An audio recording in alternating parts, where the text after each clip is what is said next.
Well, back to the last of this. And of course I have to read something before I can actually start playing. Let me at least get rid of this screen here.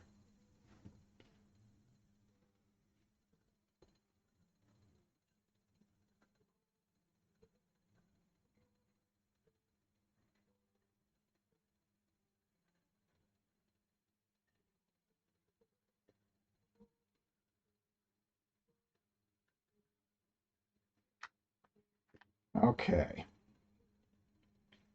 Now the obligatory open Twitch so I can watch comments happens. Touch that yet, because I don't even know how it looks. But anyway, if you were kind enough to click on this video, thank you very much, because this does essentially conclude my playthrough of Soul Blazer as far as documenting of playing through games that I enjoy.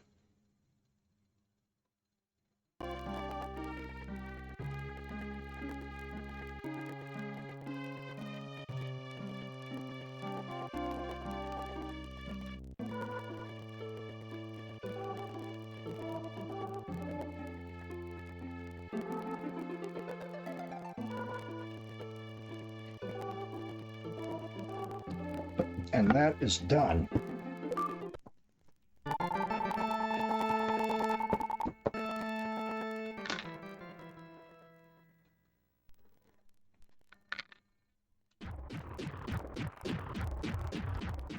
And the world of evil has opened.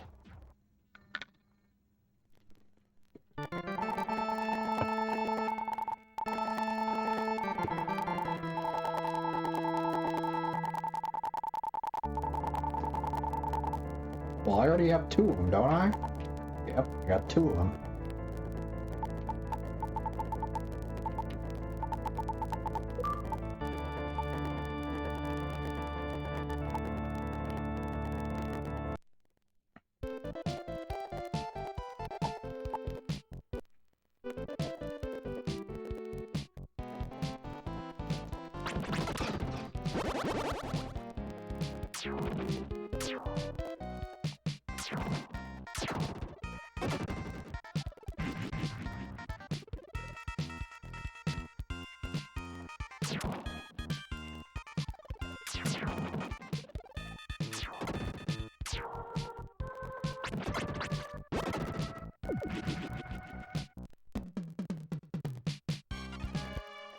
What's the point of these pillars right here?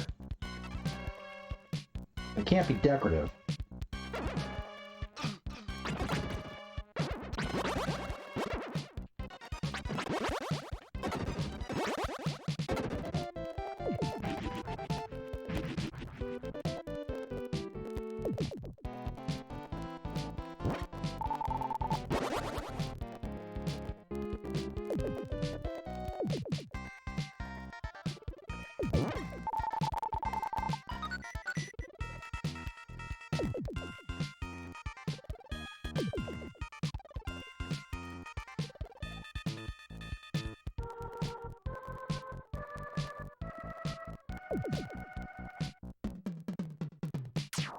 I always thought this looked really cool.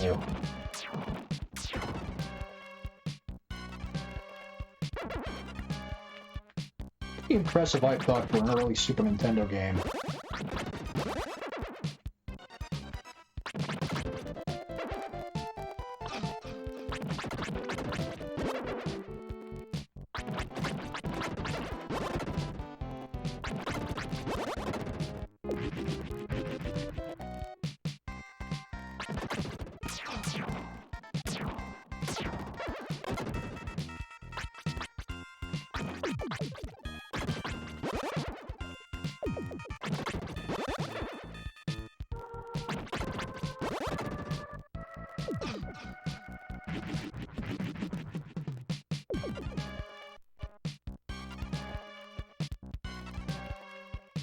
I'd like to think that chest has the soul armor in it. Because I know I can't get the soul blade just yet. And even if I could get it now, I need to be level 24.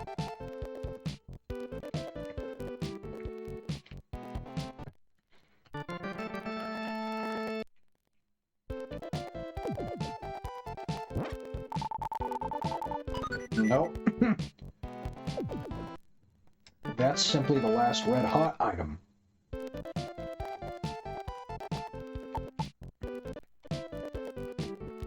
Yeah, they definitely screwed this up, because they call this section the World of Evil, and they call the other area Dazzling Space, which looks more evil to me.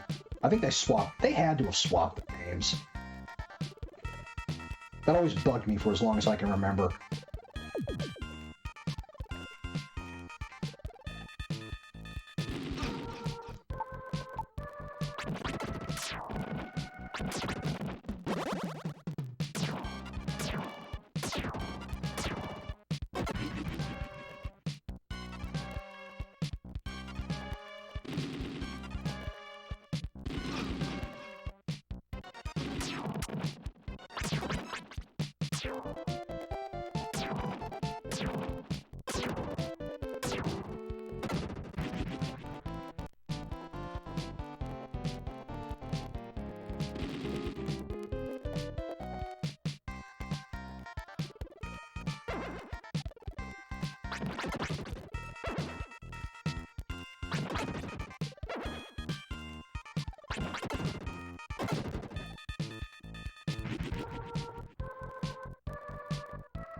I'm pretty sure the Soul Blade is over on the right side of this room, opposite that treasure chest.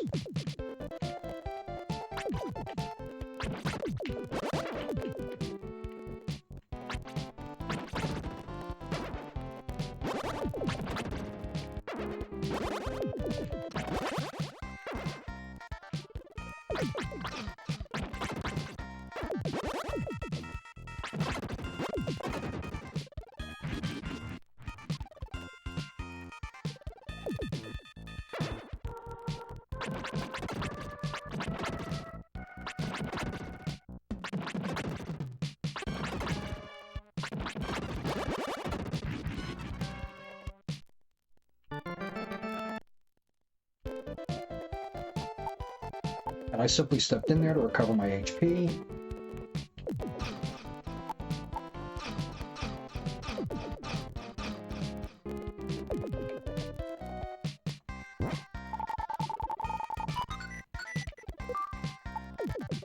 Now I can kill these walls that are just hanging around. And they're worth 4,000 EXP apiece.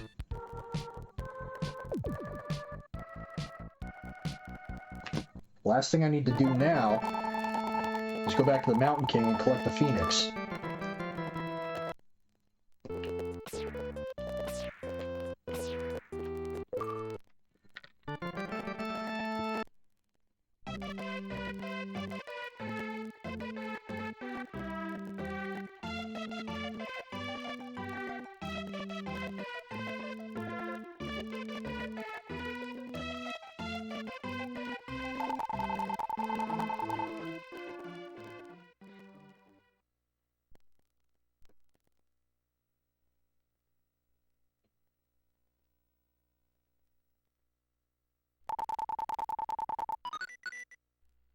All right.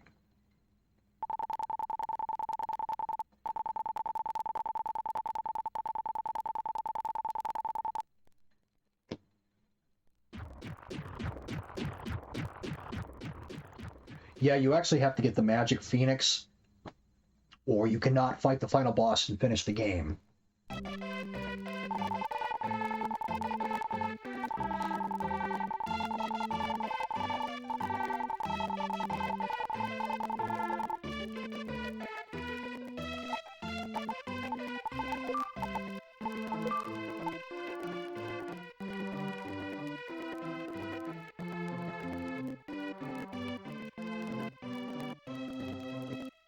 So even though I'm ready to go beat the game, technically speaking, I would like to see how far up I can push my level to, how high of a level can I go within 2 hours. So if you're watching this in the aftermath, feel free to just pull that fast forward button close to the end of when I'll fight the last boss. I totally understand if you don't want to watch this in the aftermarket, or aftermath, because of the aftermarket. Because it can get pretty fucking boring. And even though there's a really fast way to do this, it's not fun to watch, because all you're going to see is this same screen over and over and over. But if you're a nutcase like me and you want to go all the way up to level 50, or at least inflate your levels, or, the only reason being the completion extremist, well, this is a good way to do it. This is also a very good way to put someone to sleep. Myself included, considering I'm live and recording. So there's much more pressure for me to stay awake and alert while doing this. I would otherwise just zone out, maybe listen to some music or watch a video on my phone while I do this repetitive process, but I don't have that luxury right now.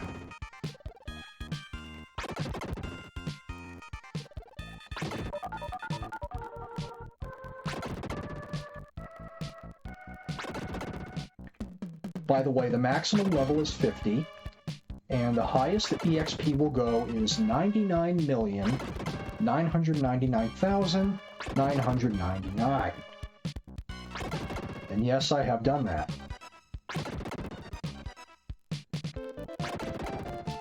I don't recommend it. It's not necessary.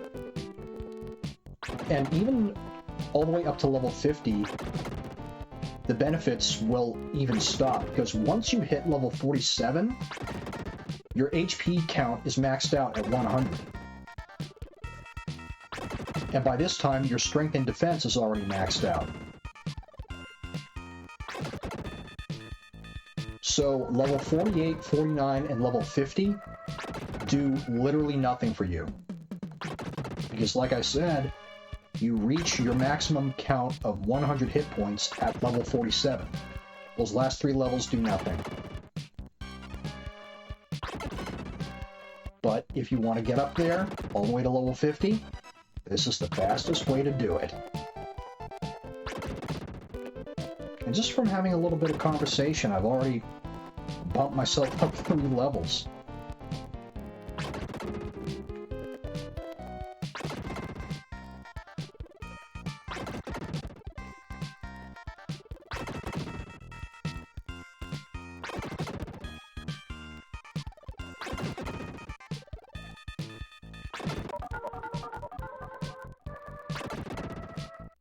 Once I hit level 40, that's when it's going to start slowing down a lot.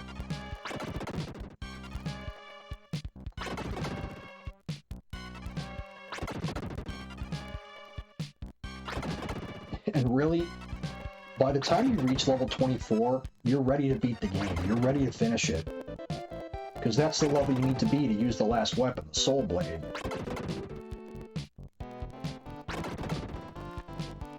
Alright, so I'm pretty much going to have to zone out at this point and just focus on this for a while, unless someone comes into the chat and wants to chat things up. That's okay. But I'll make this easier for myself if I just stop talking and just focus, zone out. So I'll do that.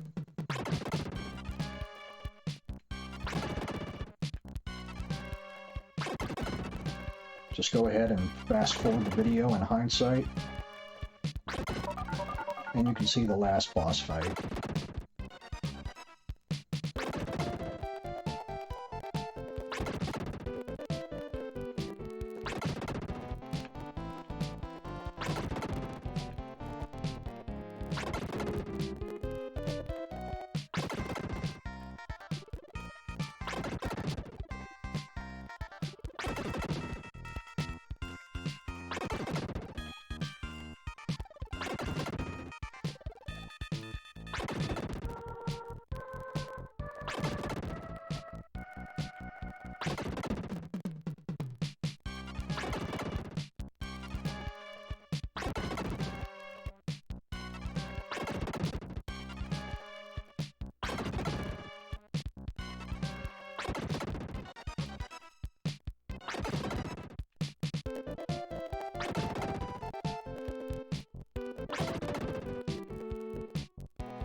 HP total. 72.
Hey Sarah, how you doing?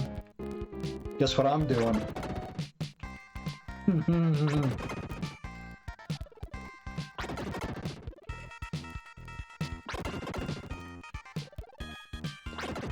What else? It's too bad you came in just now. You missed a bunch of the commentary that I recorded.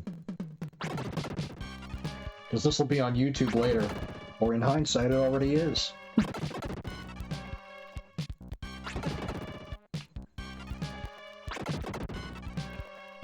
You know, I dreaded going live with this because I knew it would boil down to this.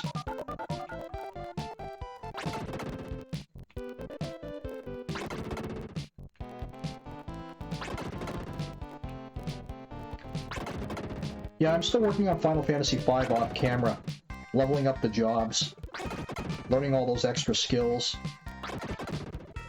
Because honestly, I don't know how to play through the game effectively.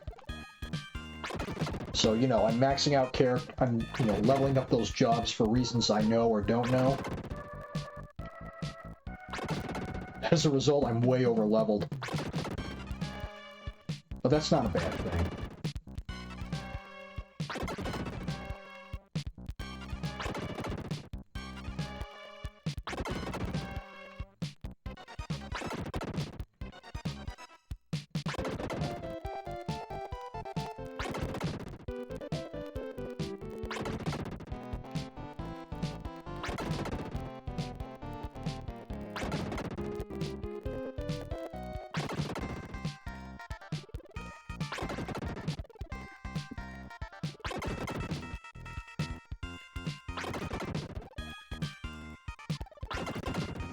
How does that game work on New Game Plus?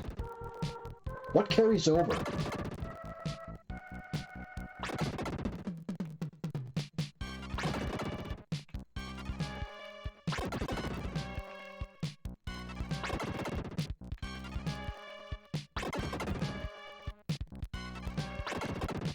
Like Chrono Trigger. Makes sense.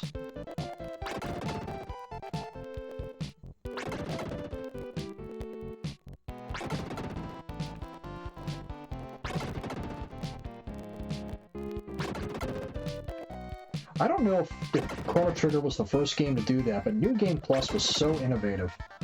Such a neat idea.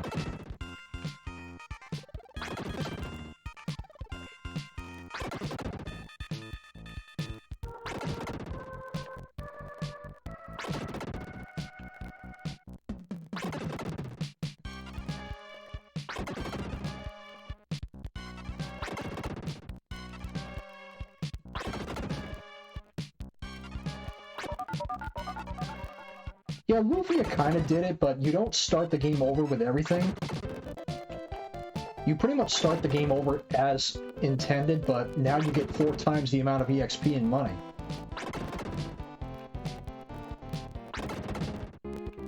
Certainly made the grind fest that was Lufia 1 a lot smoother. I wouldn't even play that game on default anymore.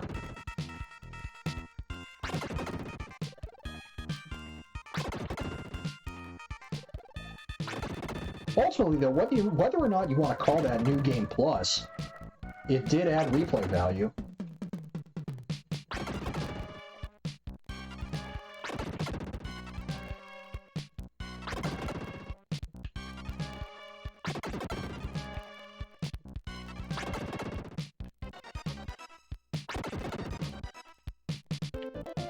Which I assume stands for extra game. EX game.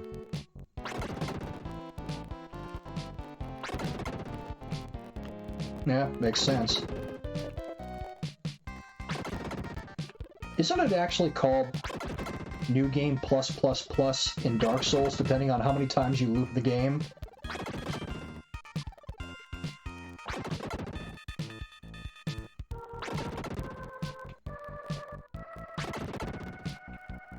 Yeah, I've heard that from my buddy who's a big Dark Souls buff. Whoops. Left the room too soon.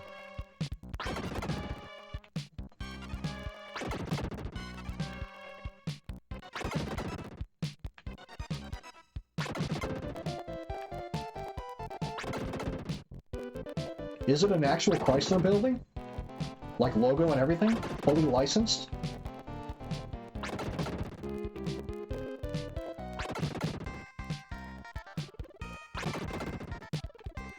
That's neat. Because I remember they actually had Coca-Cola cans in Parasite Eve 2. Of course, if they were to re-release the game on a later platform, if they haven't already, they'd have to get rid of the Coca-Cola cans.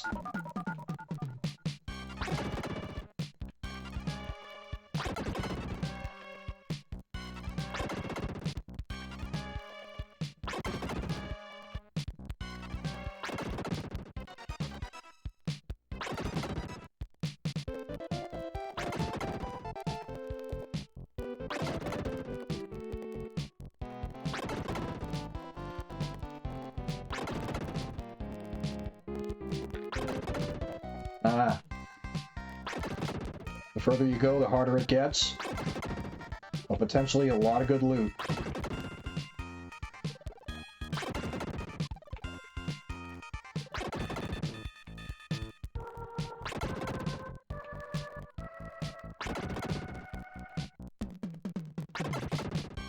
Yeah, indeed, there is not much equipment in Lufia 2 that is better than the Ancient Cave. Pretty much all the good stuff is inside the Ancient Cave, which I think is a big imbalance in the game itself. I mean, yeah, there's the egg ring, there's the old equipment like the old sword, old helmet, old shield, and old armor, but all the other good stuff is inside the Ancient Cave. Gold, silver, and black eyes, sky sword, fry sword, blaze sword, dragon spear, Dia ring, agony helms, apron shields, dark mirror.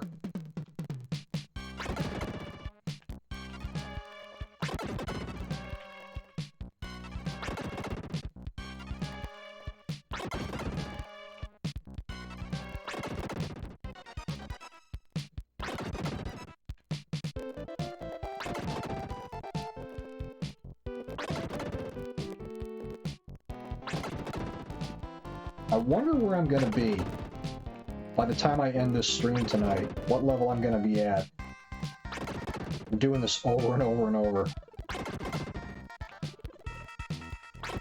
You really got to be a trooper to do this sort of thing.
There's no way around that. You want that good stuff, you gotta go to that building.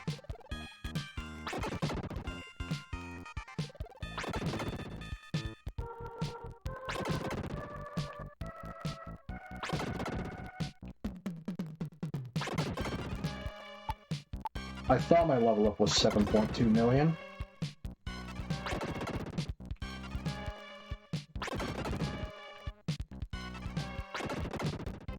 And look at this, we're already level 37.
Oh, look at that data, huh?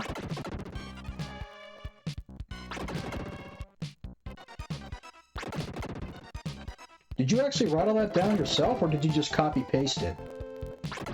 I'd be impressed if you actually wrote down that data by hand.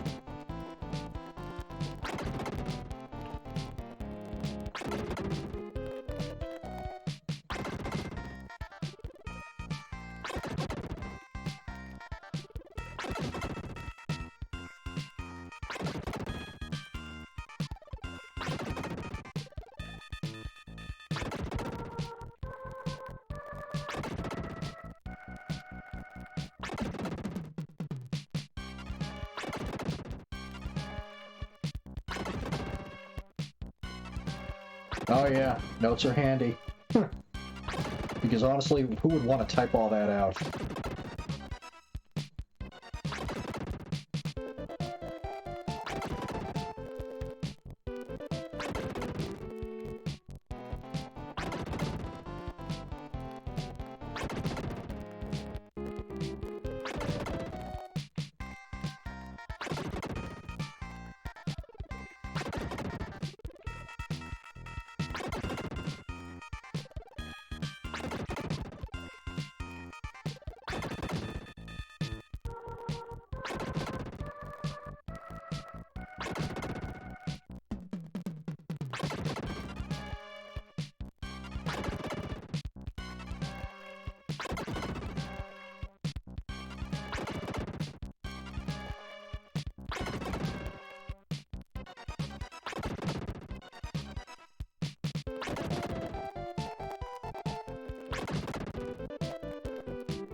Almost level 38.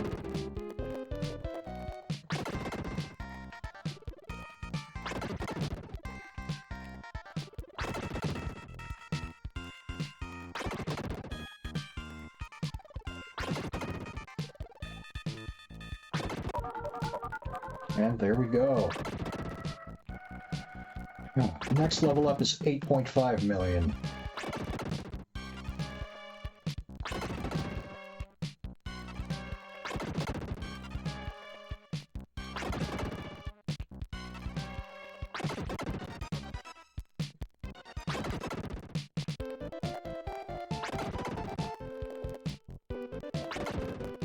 Whoops.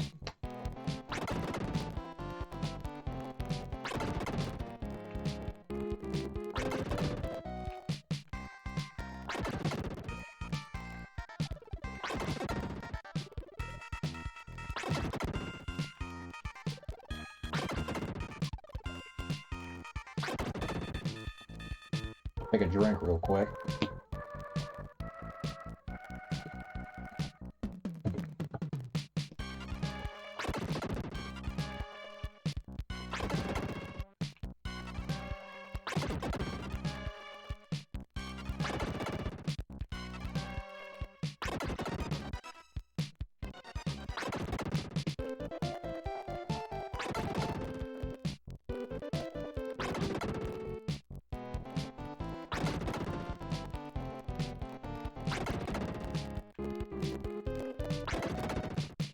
About how long do you think you could spend inside the Chrysler Building in Parasite Eve? Based on that information, I assume a long time.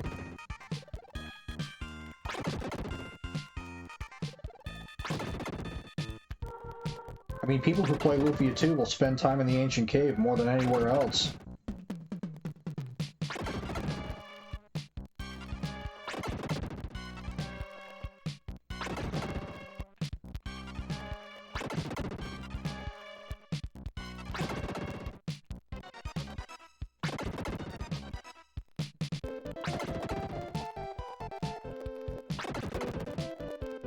Yeah, I believe it.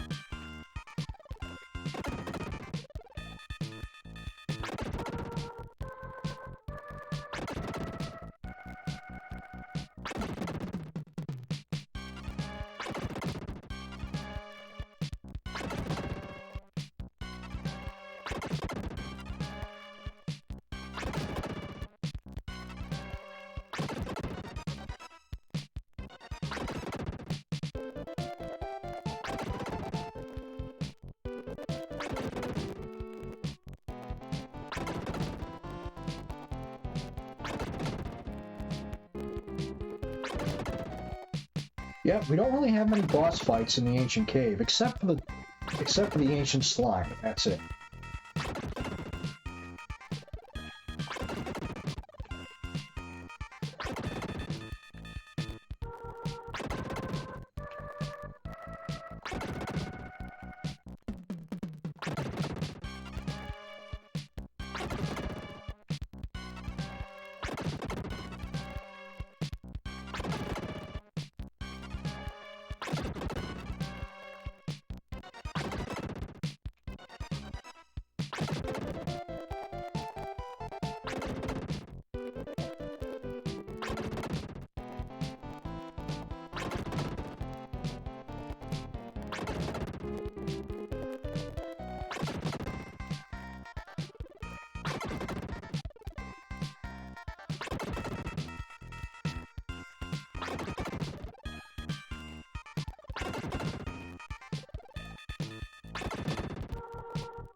Here we go.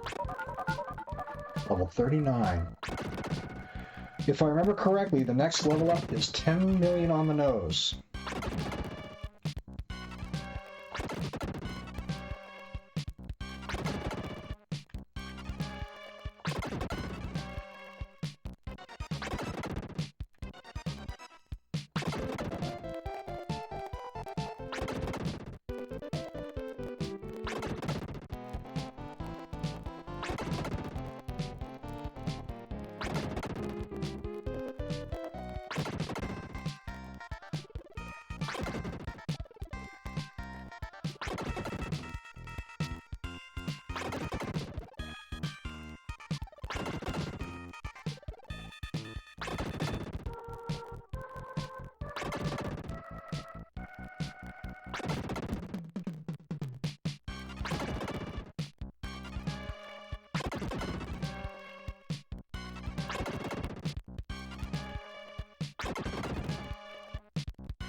9 million cracked.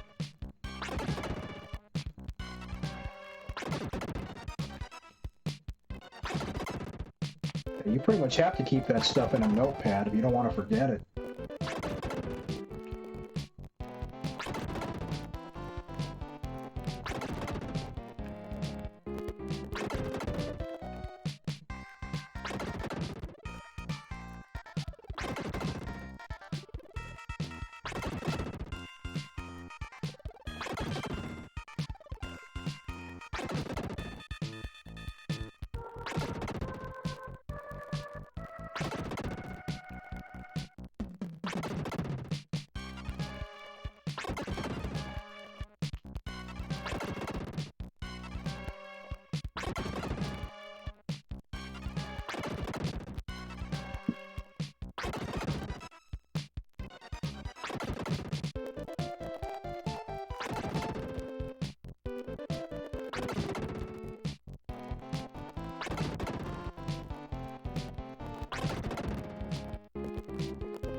How much armor is in that game? Damn itchy nose.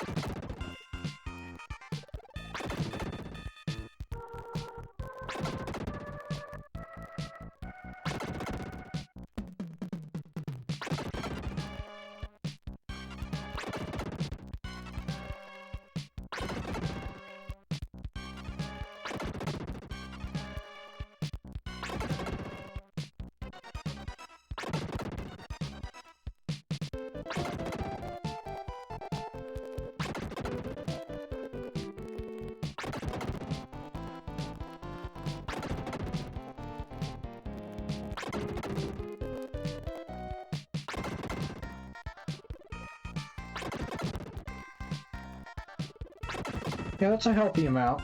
That's a healthy amount of armor.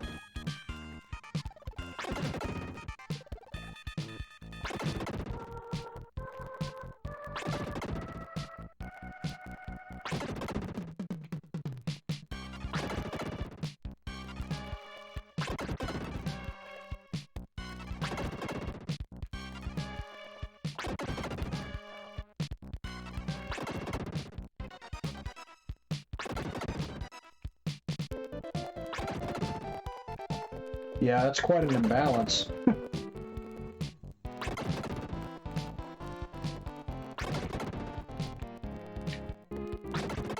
Okay, did I remember correctly? I sure did. Level 40. I believe the next level up is now 12.5 million.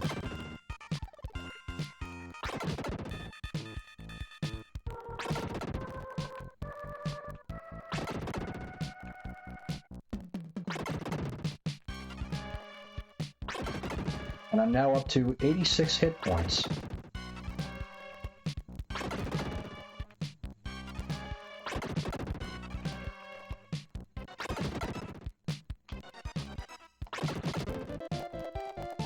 Is a complete inventory list possible?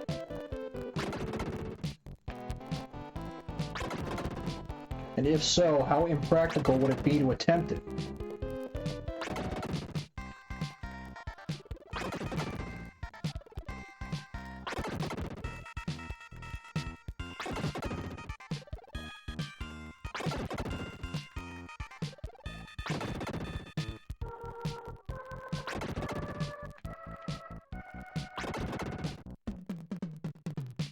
But not practical, right?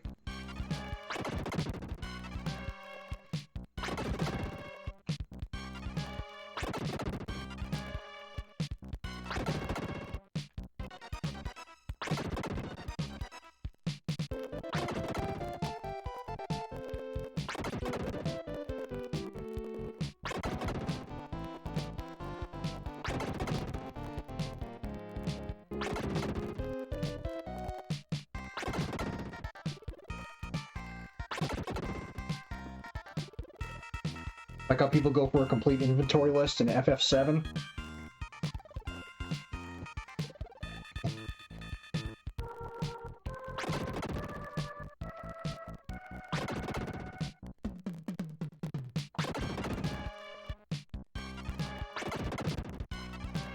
Man, I could never do that with any RPG. At least not with premeditation.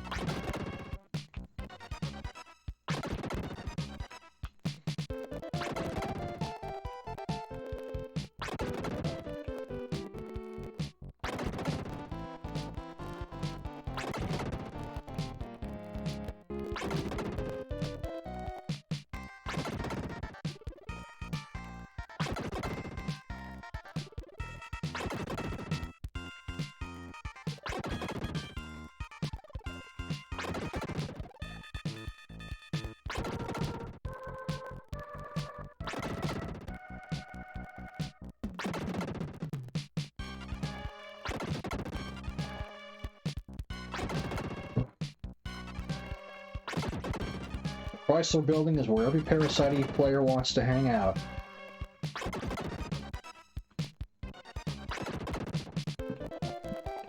It's the trendy location.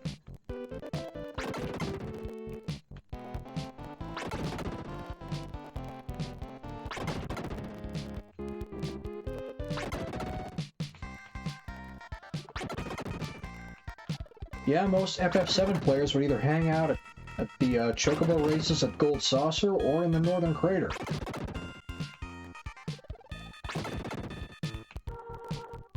Where here, most would frequent the World of Evil.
Yeah, there's no location like that in Parasite Eve 2, if I remember correctly, is there?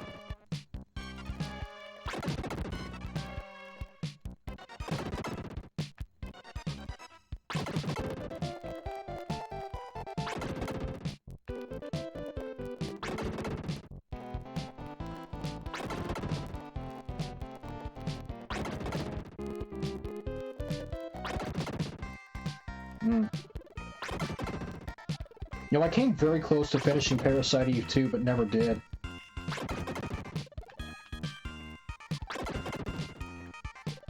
I remember near the end of the game I was fighting some sort of giant blob,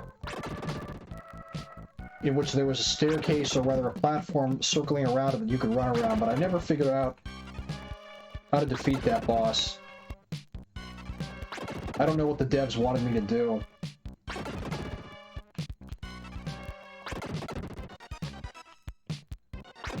Then there was the first boss, that what's-his-face, who was pursuing you on the railing, and you had to, like, shoot some wires or something to electrocute the guy just to get decent damage off of him.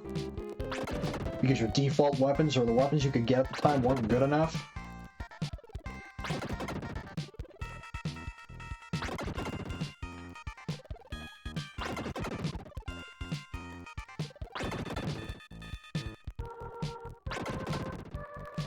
And if he caught up to you, it was game over because there was a dead end on that railing. You pretty much had to hit him with the loose wires every time. You had to shoot them out when he was near them. Because the DPS you could get at the time wasn't good enough otherwise. You didn't have much margin for error, at least I didn't.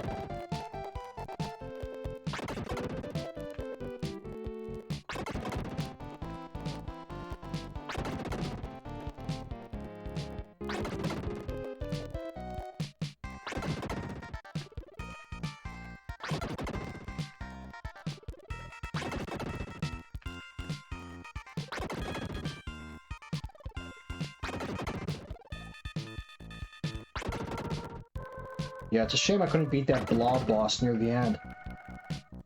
And to think it wasn't the final boss either. I couldn't figure out what was expected of me. I gave up.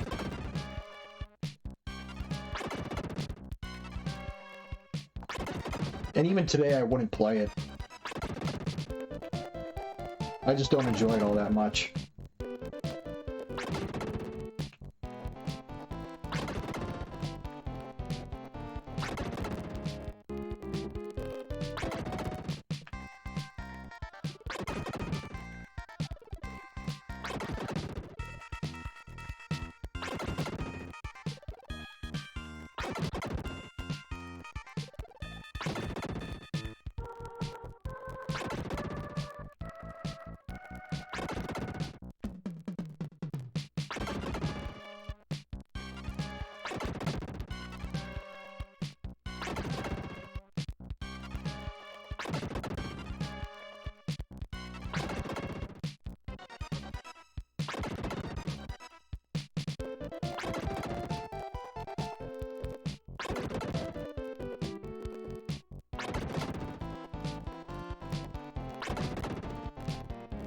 Camtasia Studio? Is that another capture software program?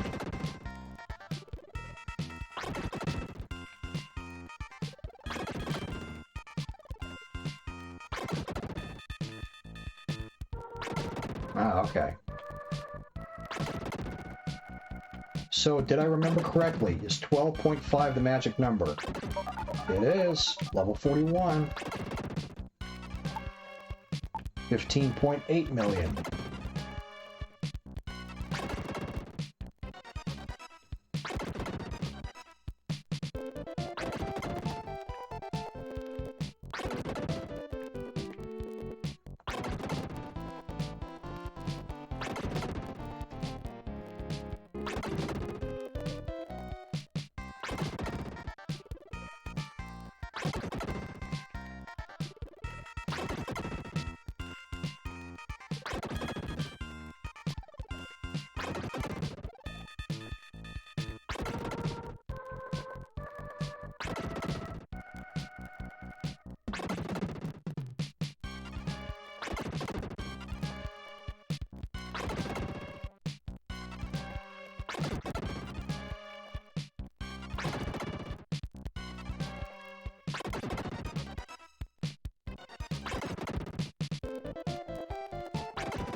Just under 3 million to go now.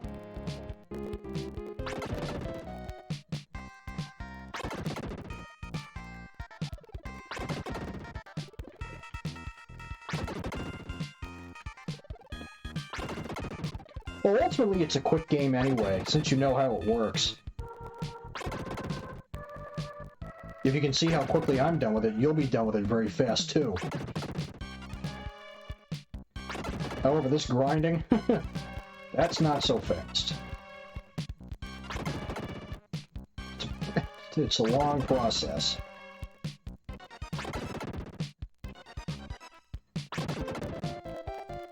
I just want to see how far along I'll be by 3 a.m. my time, which is around when I'm going to end this. I do wonder what level I'll be at by the time that time limit comes up.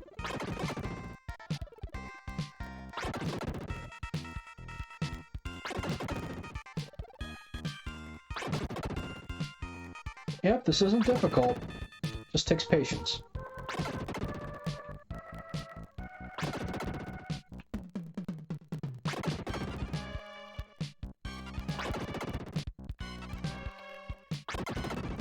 Yeah, you and I are on the same time zone.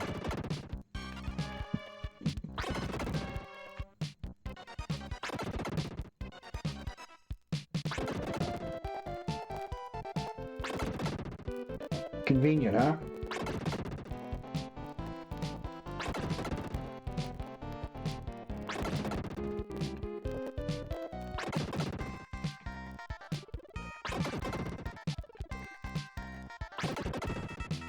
I'm not specific about it for my own safety, but I am on the East Coast. U.S. East.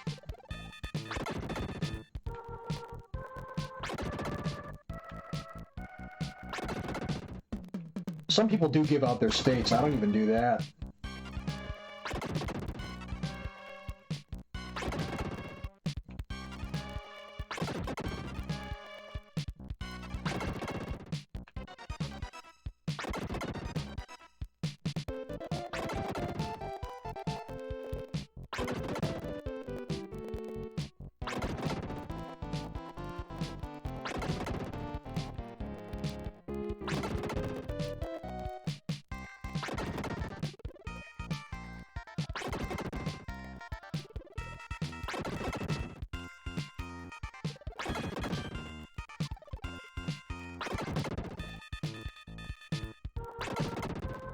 Ah, opposites then. Ah, the West Coast. No snow. Huh. How nice that is.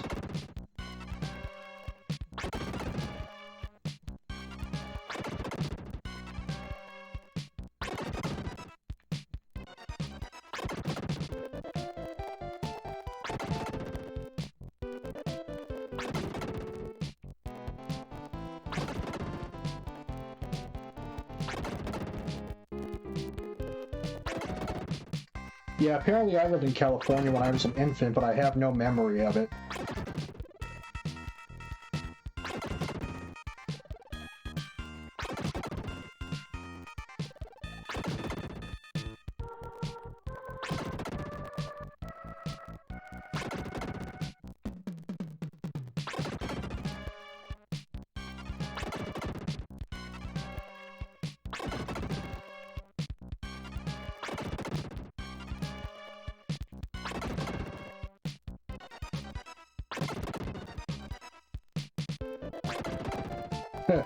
Hey, nothing wrong with that.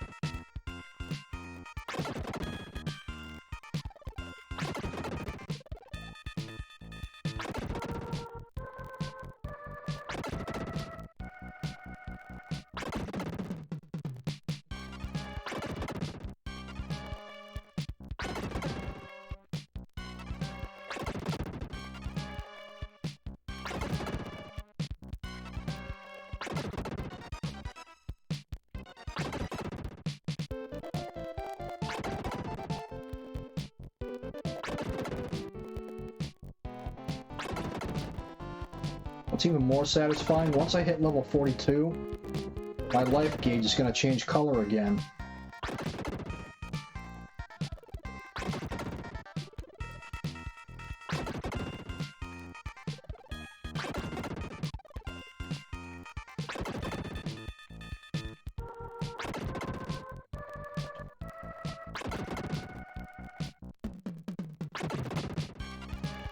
Yeah, that's actually,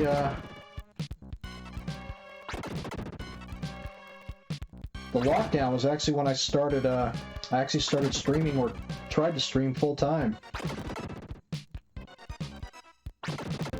because everyone was on lockdown, we couldn't go anywhere, which means we couldn't go to work, so I'd be home all the time. I said, well, might as well focus on this. I got all the time I need to do it, so let's do it.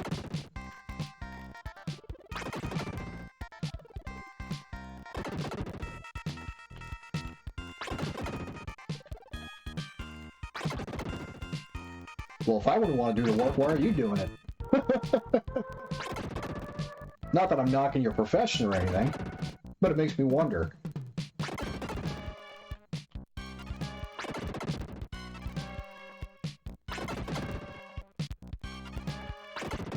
Whatever it is you do, I hope you at least love doing it, even if you believe I wouldn't want to do it.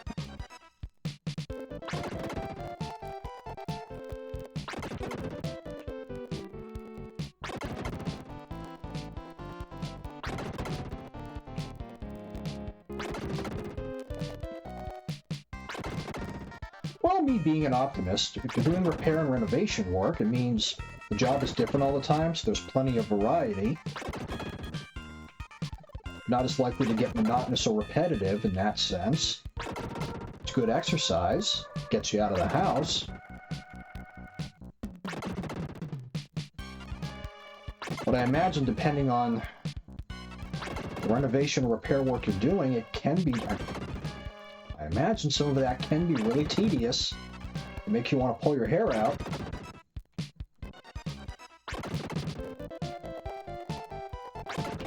I'm sure it all depends on what you're repairing or renovating and the scale of the project.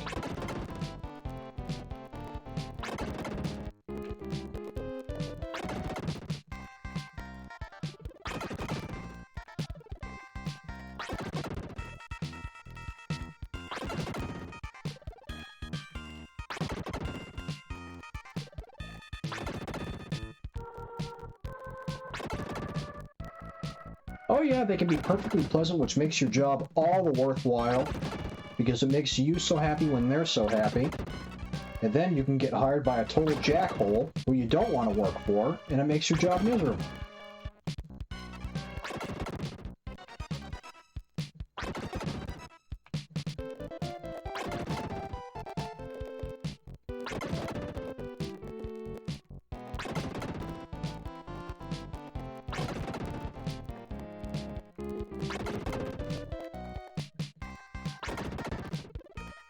I remember with our DJ for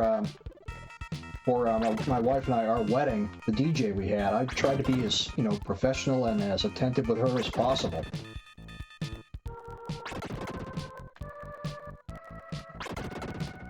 Because frankly, the more pleasant you are, it's easier for everyone else.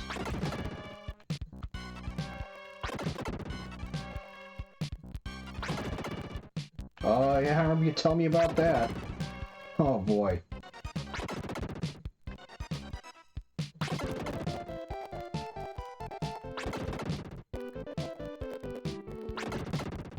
Yeah, I hate you. By the way, can I hire you to do some work for me?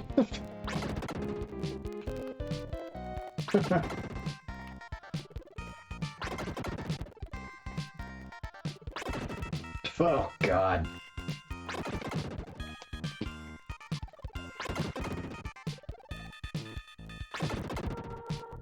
I believe it.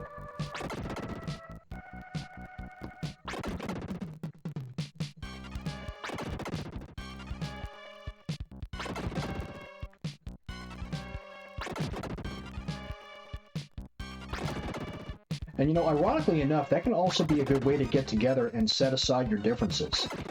Because another way of looking at it is, you could say, look, I know we don't get along, but I need your help.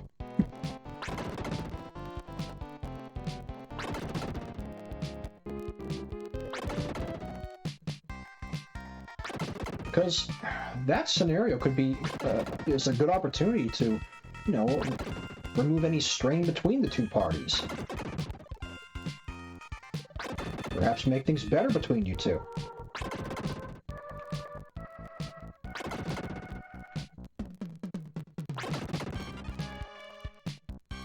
Yeah, that's unpleasant. That's no way to live.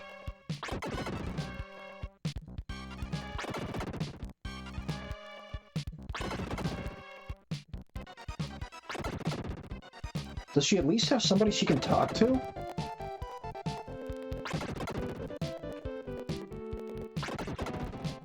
Because I'm not completely I mean, I don't know her. I don't know her well enough. I only know your side of the story, and I have no idea what she's about, but I would at least want someone to talk to if I was that miserable all the time.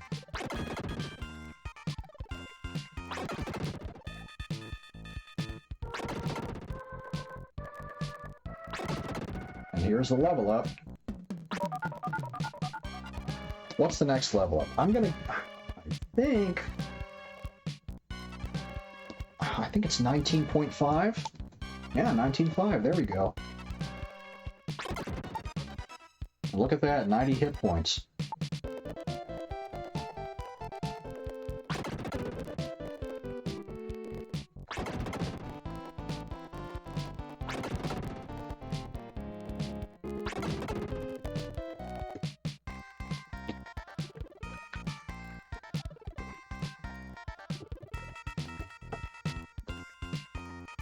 You know, you telling me this reminds me of a line from Disney's Sleeping Beauty where Fauna says, "You know, sometimes I don't think she's really very happy."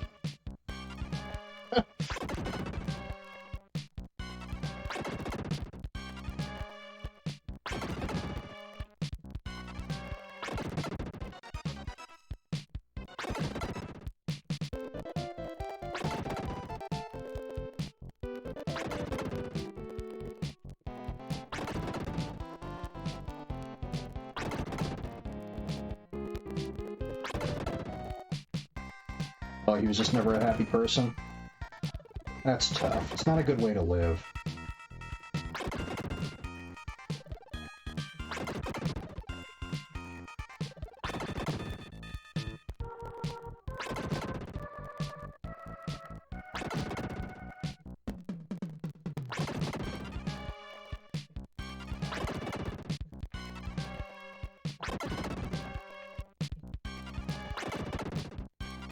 Because really the best way you can help yourself is, you know, to figure out why you are unhappy and what you can do about it.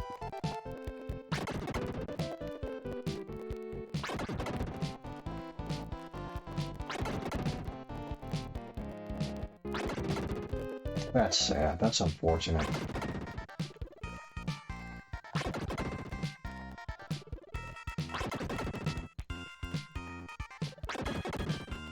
Well, you can't help people who won't help themselves.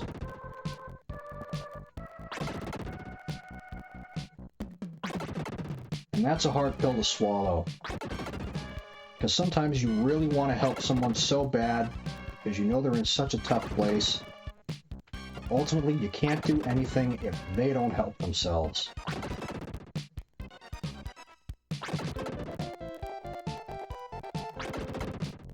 But at least you didn't give up. You didn't want to give up on that person because you care about them.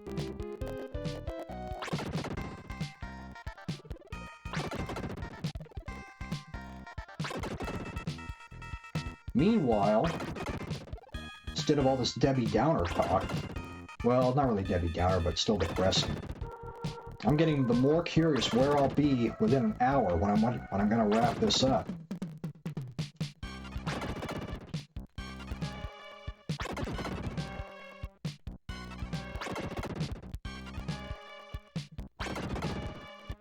Yeah, that's a pretty shitty message to leave behind.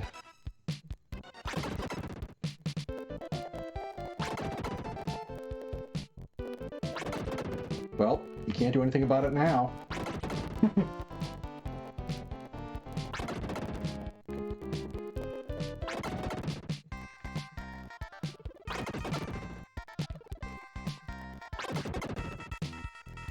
Yeah, I wonder if I'll be funny enough, if I actually do reach level 47, unofficially that will be the end of it, because once you reach level 47 in this game, that's it. You cap at 100 hit points when you reach level 47, so those last 3 levels really don't mean anything other than the last numbers.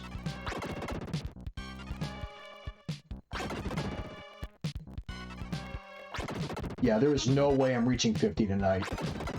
You literally have to max the EXP at 99,999,999. That is not happening tonight, and I'm not going to try it anyway. I'm more content pushing this envelope as far as I can just to see where I'll be by the time I officially wrap the game, because once 3 o'clock rolls around, more or less, I'm pretty much going to go fight Death Toll, and that will be the end of my general full playthrough. Because other than maxing out the level, other than maxing to 50, I've done everything else.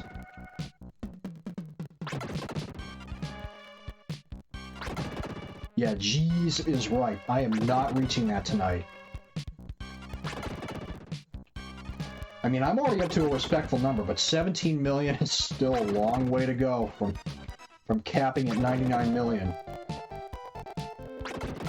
I've actually done it. I have a save game on this cartridge that says level 50. You can see it when you boot the game up.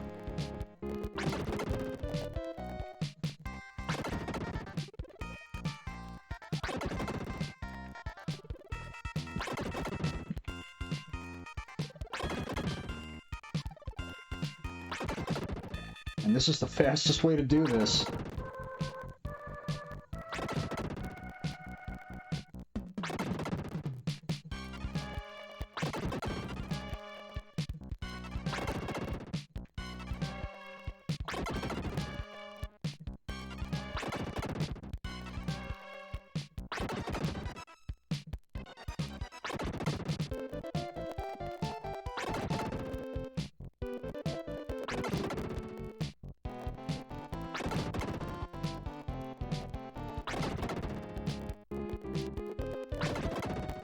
I've even said before, Tara, before you came in, anybody who's watching this on YouTube in hindsight, just fast forward through all this grind crap.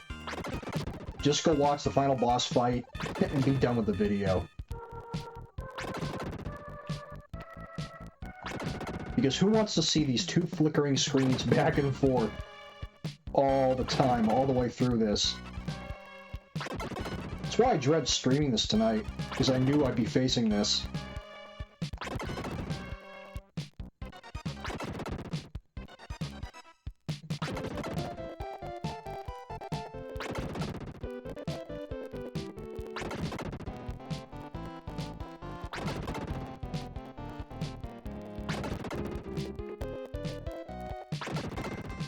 I want full disclosure on when you're going to stream Breath of Fire 3. I want a front row seat. And even if it conflicts with my schedule, I still want to come by and watch it. Because even if I'm at work while you're live with it, I can at least watch it from there. I may not be able to interact with you in the comments, but I want a front row seat.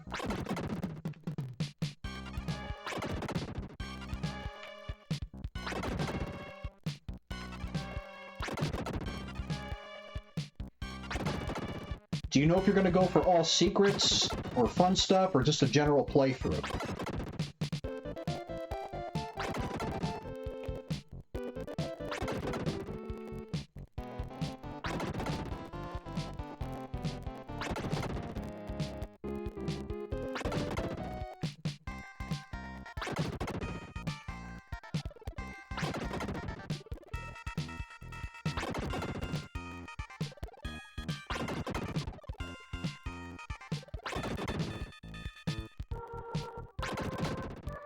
Probably the toughest thing you can go for secret-wise is beating the Berserker and Archmage.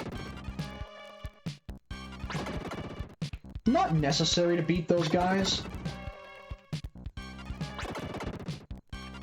Beating the Archmage will get you a Holy Avenger, which is Rhee's best weapon, and that's a 100% drop rate. You can get the Roofed Spear from the Berserker, but that's a 1 in 64 drop. That's, of course, without using Charm.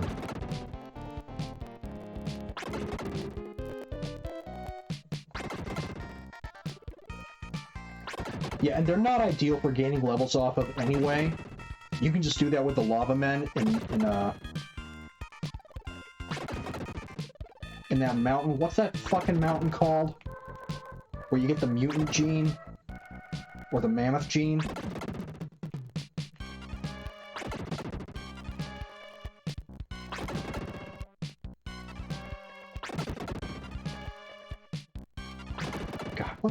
fuck is the name of that? Mount Zublo. That's it.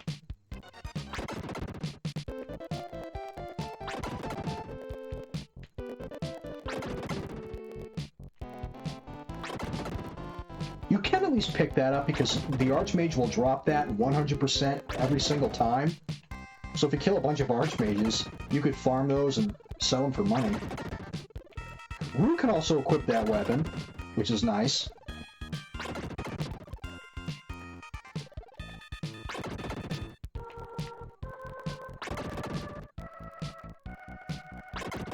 I don't recommend going for the rest of the secret drops, though.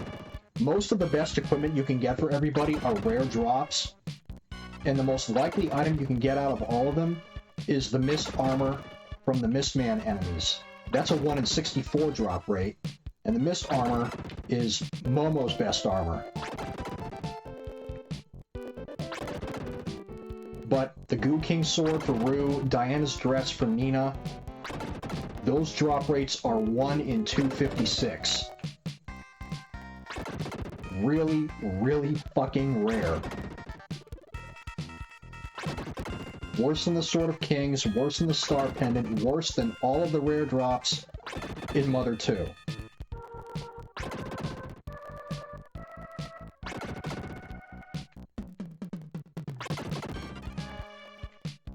In Breath of Fire 3, my most hated boss fight. Give me a moment to think about that, because I have to play back the whole walkthrough of the game in my head.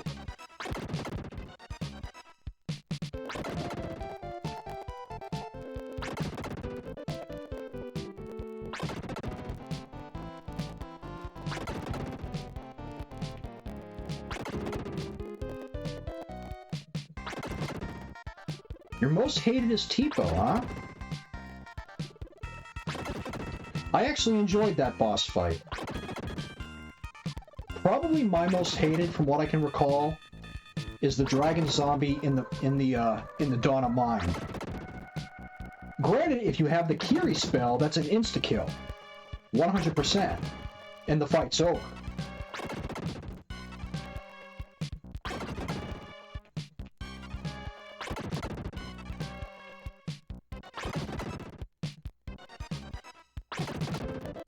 Yeah, probably because you feel a sense of loss when you lost Tipo because you've been looking for him for so long, and you finally find him, only to have to fight him and kill him.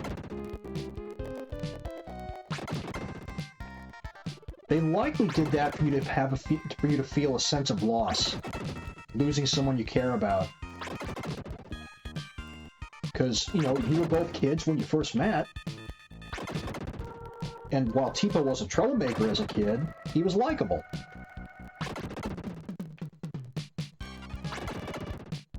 He wasn't a bully or a mean person. He was just, you know, a thief, a troublemaker.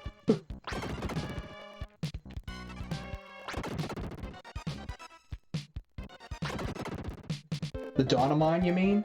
I don't mind the Dawn of Mine itself that much. That dragon zombie fight is probably my least favorite. But I love the music that you're listening to when he first introduces himself. That track doesn't play anywhere else in the game ever again. In fact, there are quite a few tracks in Breath of Fire 3 that you do not hear again after they play during their appropriate scenes. Yeah, that's a really good tune.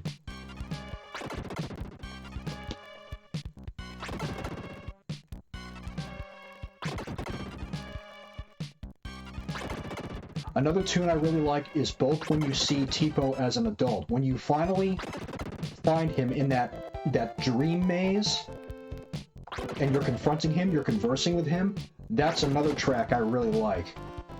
And then, of course, the track when you fight him in his dragon form. Really good tracks right there. You never hear them again afterwards.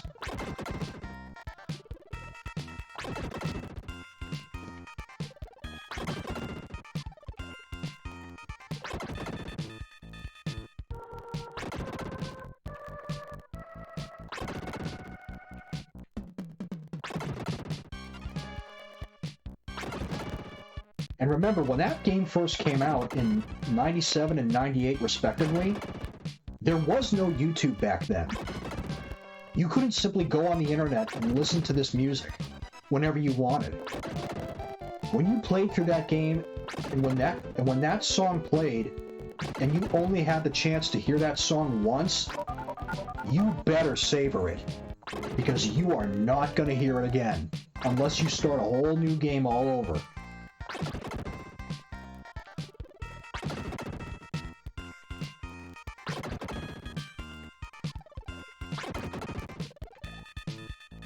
Nowadays, we can listen to the whole soundtrack, no problem. Very easy. We did not have that option back then. Nope.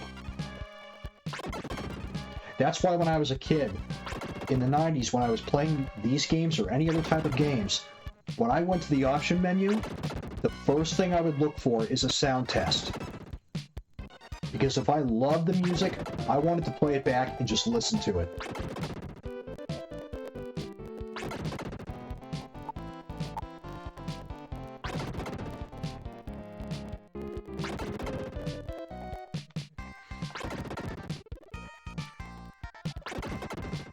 For as much time as I sunk into Streets of Rage 2, I can't tell you how many times I turned that game on just to listen to the music. Like, just go right into the options menu and just play the BGM.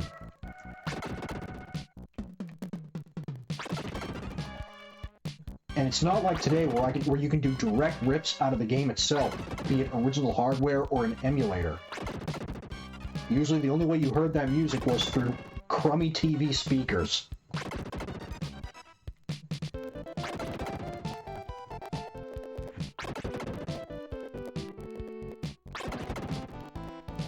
You know, there was no emulating the game back then, so you couldn't very well do a direct sound wave dump and then edit the tracks in Audacity to your liking as you wanted them, and then burn them to a CD after that, or share them with your friends, or keep them on your hard drive and play them whenever you wanted. That technology did not exist back then, not publicly.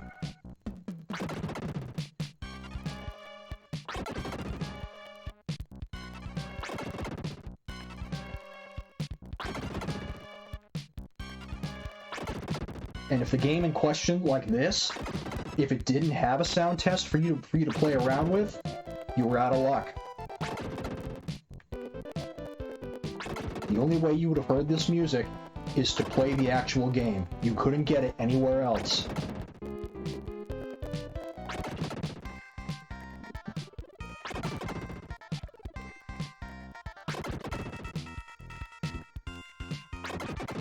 I'm not very familiar with DJs, to be honest. I've heard a few big names here and there that have sold a lot of albums or got awards, but I'm not well knowledge with DJs as far as names go.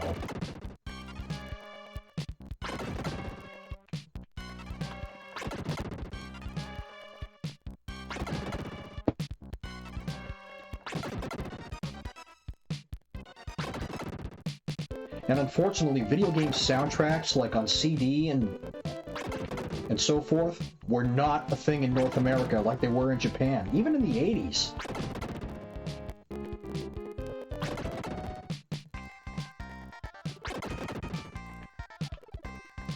Oh, okay.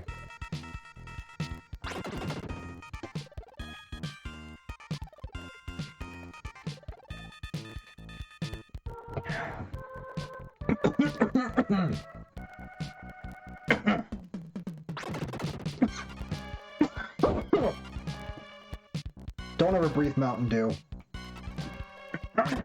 Yeah. Not a good idea. Fucking wrong tube.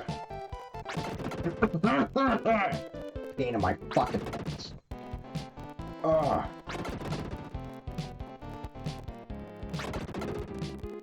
Oh, okay, neat. You know, me being the nerd that I am, I see the name Iris.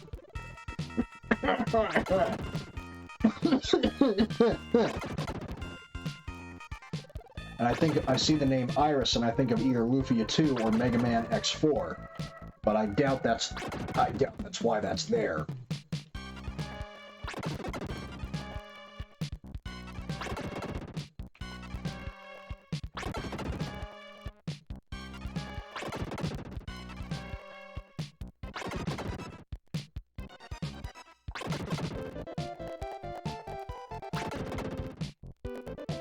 Oh, whoops.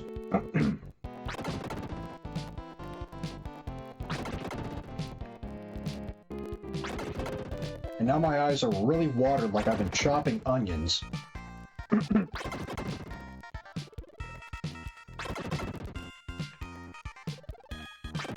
Is she here on Twitch? I can do a search for her. Take a look at her resume.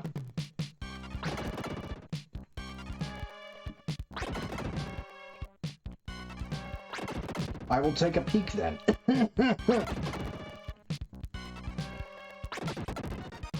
Feel free to laugh at my misfortune here. Entertainment is pretty valuable when you're streaming after all, and I guess choking on Mountain Dew counts. Now all I want to do is rub my fucking eyes. Ugh.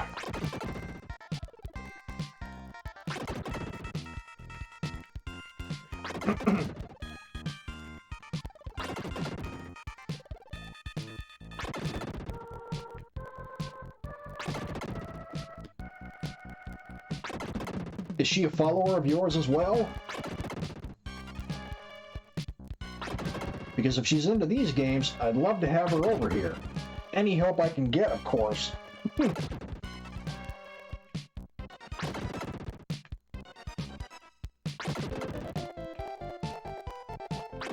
Not to mention, if she plays stuff like what I play, I can definitely follow her back, because I love playing these games. I sure love watching other people play them.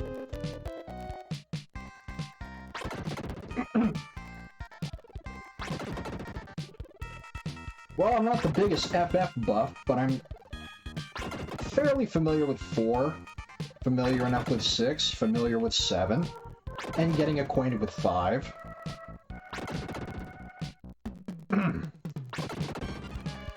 So the water has certainly been up to my waist when it comes to Final Fantasy, though never neck deep.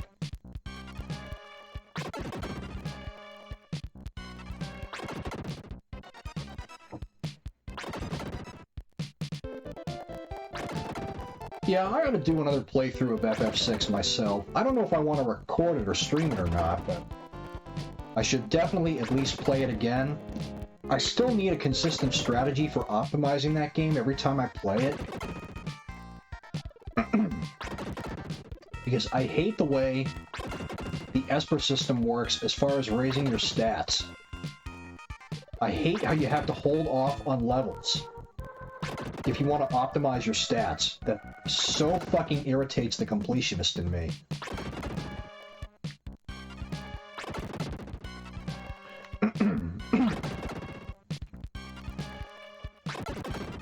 Yeah, I definitely watched that. And I assume you're familiar with all the in-game secrets, like you know where everything is.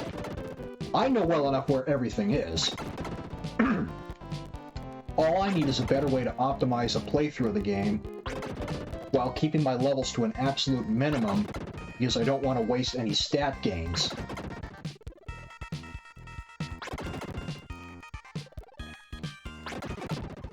That's the one thing about Final Fantasy VI I don't like.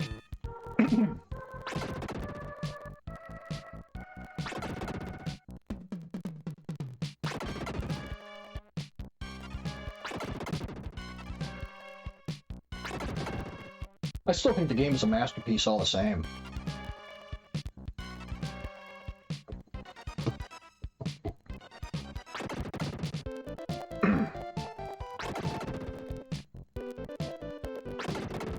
Dude, tell me, have you ever read about all the bizarre rumors and urban legends surrounding Final Fantasy VI as far as hidden content is concerned?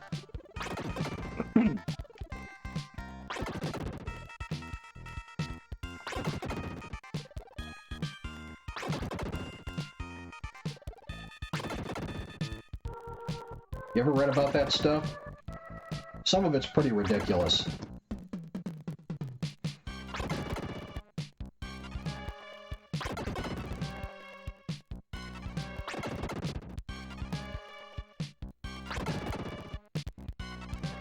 The most infamous being able to revive General Leo.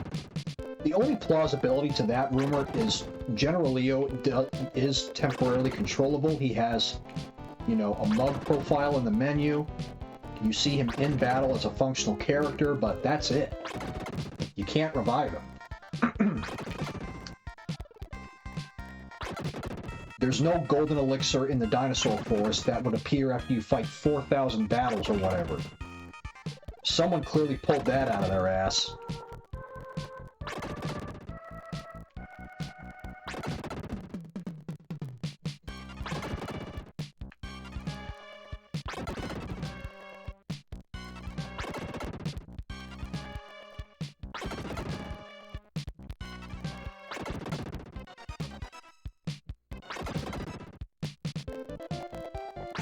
Oh, of course. Who hasn't heard that?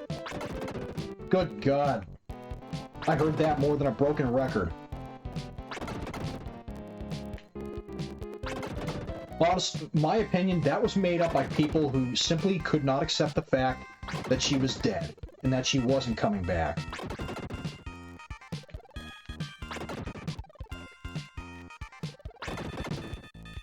I mean, even fans wrote into the guy who wrote her scenario, like begging him to bring her back. And he wouldn't. He said, nope, her death is symbolic. And I say good for him.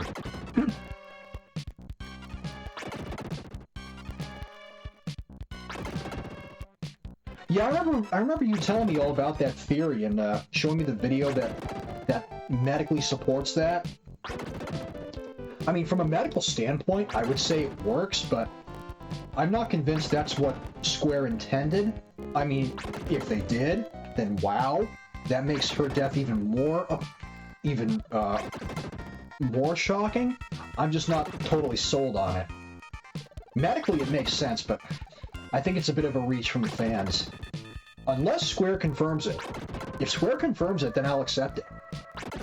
I won't fight it if Square says, yep, that's true.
Oh yeah, it's total bullshit. Total fucking garbage. Did you ever hear the one about the Gamma Sword in FF6?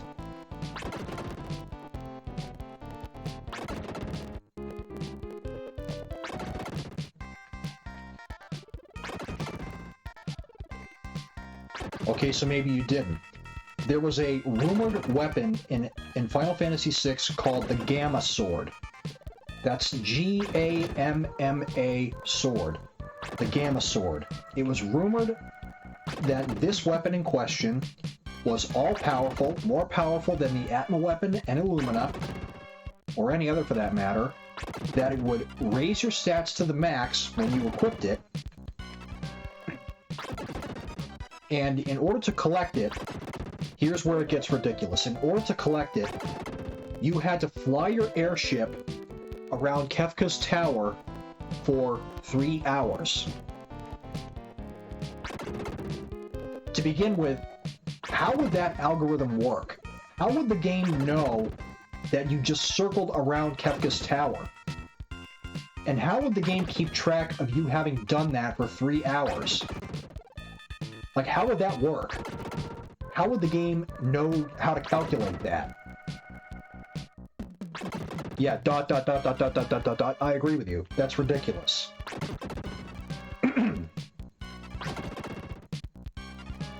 Not to mention the whole overworld map is mode 7, with the scaling rotation that the Super Nintendo is famous for. I mean, does the game... I mean, of course, the game knows what position you're in the airship because you're flying around, you can control it, but...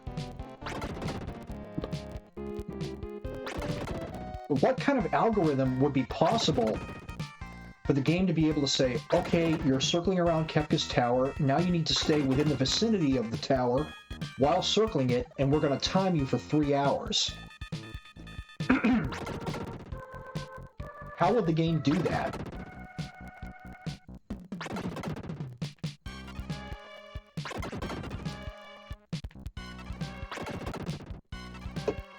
Exactly.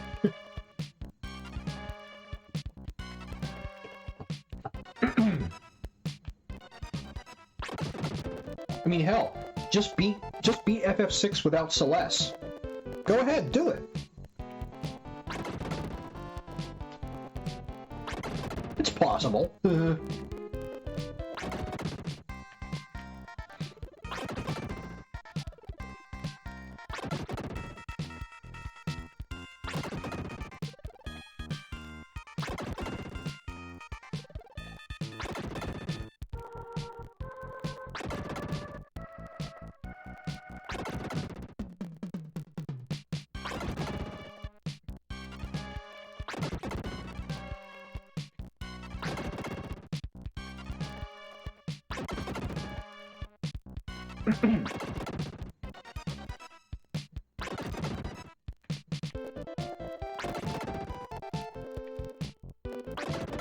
You do know about the Tsar Dragon in FF6 though, right?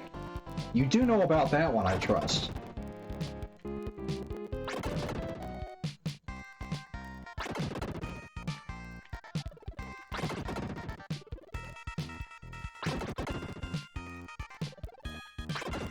Yep, there actually is some truth to that rumor. The Tsar Dragon was going to be an optional boss in FF6. I don't know what the Tsar Dragon would have given you if you defeated him, but he would have been optional, and ultimately he was cut from the game. He did not make it into the Super Nintendo version. He has been included in subsequent re-releases of Final Fantasy VI. I mean, his data, a good chunk of his data, of his monster data, is still in the Super Nintendo game code, but ultimately he's not accessible in the original.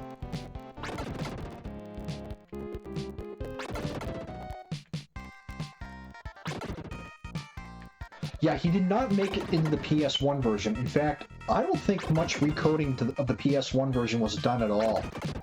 Because when you open the menu, you're waiting a few seconds for the menu to open up. I don't think much recoding was done for PlayStation 1 specifications. Whoops. And even Final Fantasy V doesn't always work properly. Apparently, if you play the Final Fantasy Anthology, and specifically Final Fantasy V on a PS2, the menu will sometimes glitch or produce weird colors.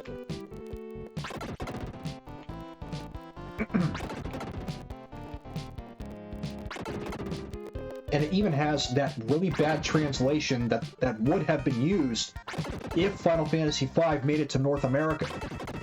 They just had the original bad translation and then slapped it into the game, just to save development time. At the time of the anthology's release on PlayStation 1, it was cool to see those two games together on a modern platform, but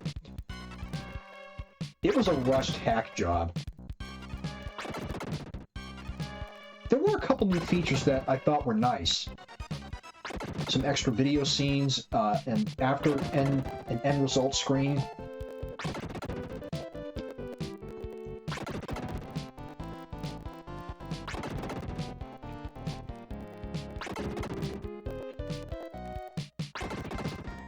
Because, you know, at the time I bought it, I didn't have a Super Nintendo.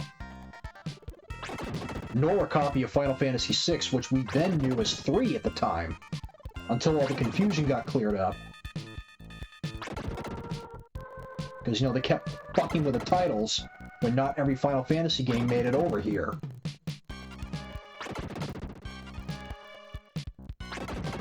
Fortunately, that confusion has mostly died down these days. People tend not to get mixed up about it. Since time has gone on and all of the games have been re-released multiple times with their proper number title.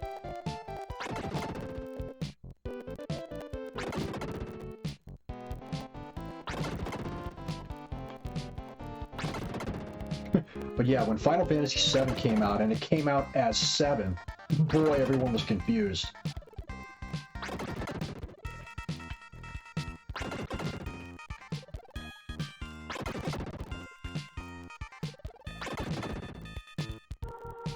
Everyone was like, where are the missing numbers? What the fuck?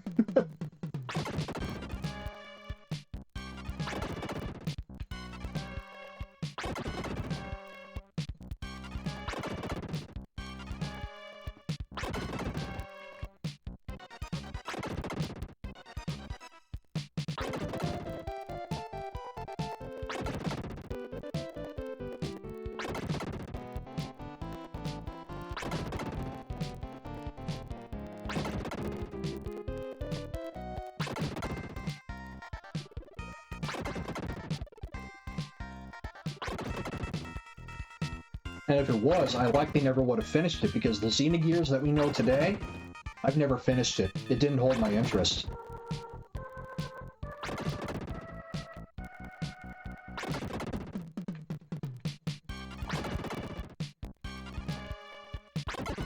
Yeah, it's close to 3 o'clock already.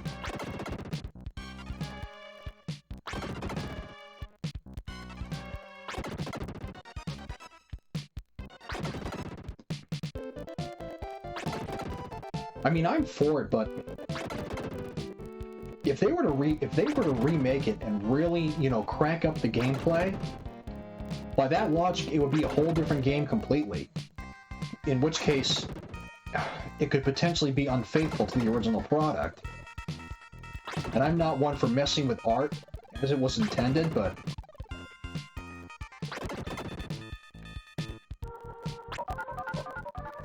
I'd at least give it a shot. What's my next level game? 32? 34 million. I might not make this one, dude. That's 9 million EXP I need.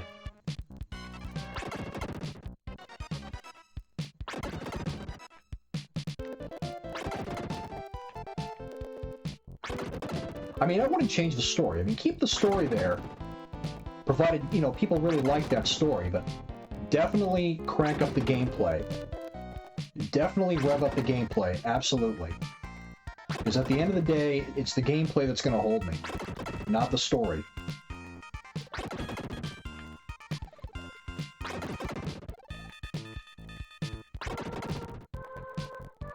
Yeah, I wouldn't mind a remake, or at least a re-envisioning of some sort of Final Fantasy Mystic Quest. Heck, I might even watch an anime of it, anime adaptation.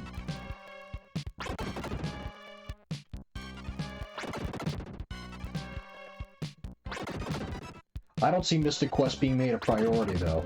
Considering the flack the game gets today, no matter how hard I try to tell people, you know, that it's meant for beginners, they just keep bashing it. And I tell them again and again, look, it's meant for people who are new to JRPGs. It's designed to get your foot in the door.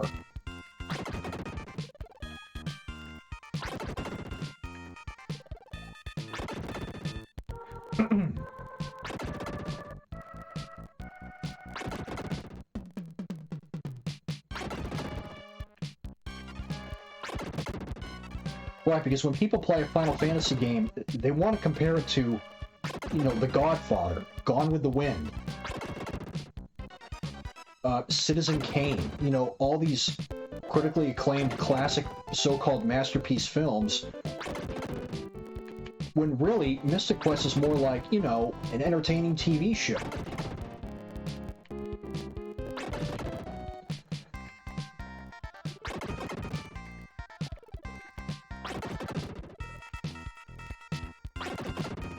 Because, you know, people's expectations of a Final Fantasy game are so fucking high. Even back before 7 came out, I think Mystic Quest still got bashed a lot. Back when JRPGs weren't even full mainstream then.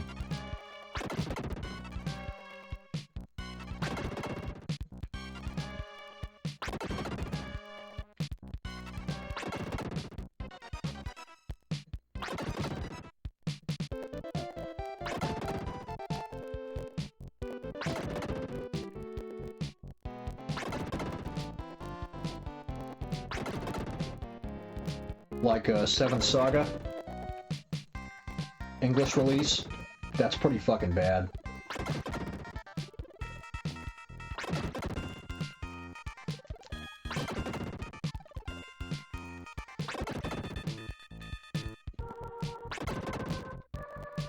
I actually finished that game, believe it or not.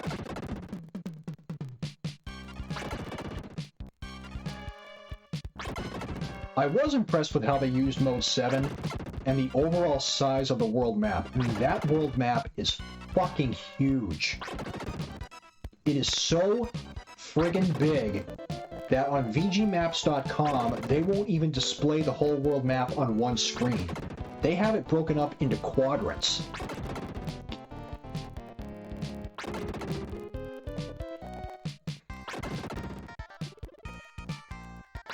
That's a giant world map for a Super Nintendo game.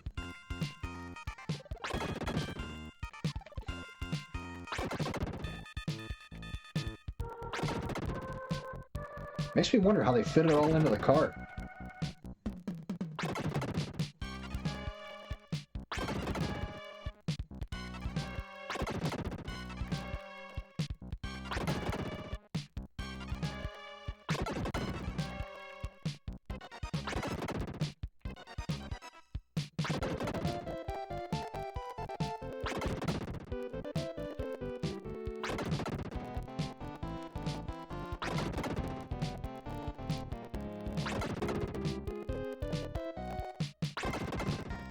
You and me both, Terror. I hated Phantasy Star 2. And I played the original Genesis cartridge version of it. It's gruesome. It's so unforgiving.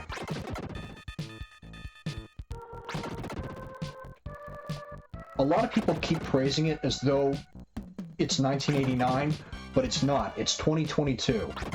And there are a lot of problems with it. It's best remembered for what it was back then, rather than being replayed for what it is today. Granted, it was absolutely groundbreaking for 1989.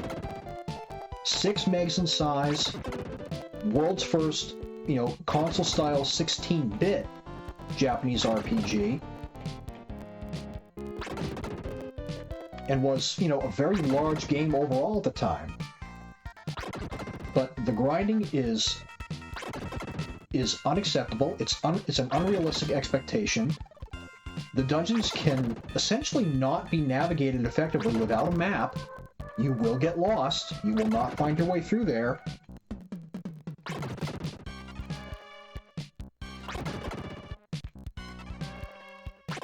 Dude, 4 is the fucking balls, man. 4 is fucking fantastic.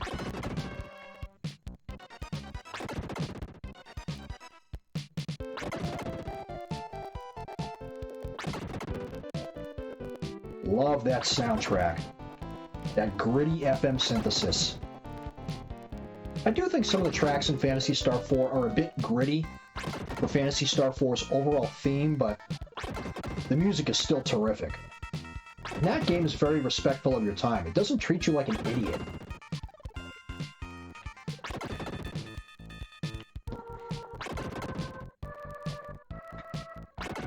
Yeah, I talk to people who praise Phantasy Star 2, and I tell them, go back and play the cart version. Tell me if you still like it.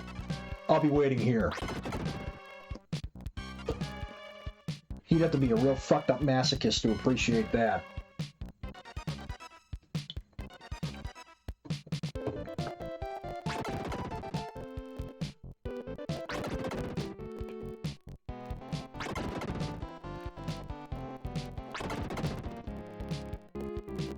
Not to mention there was the original Dragon Quest in 1986, and even that wasn't as grind heavy.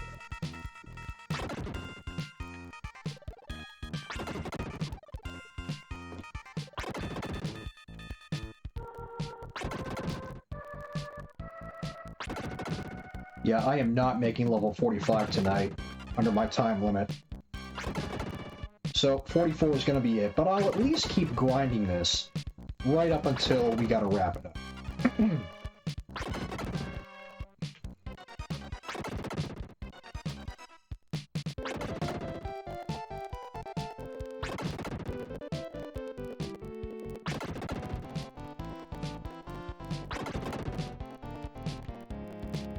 Yeah, Final Fantasy VIII is definitely love or hate, but among people. I hate it. Others love it.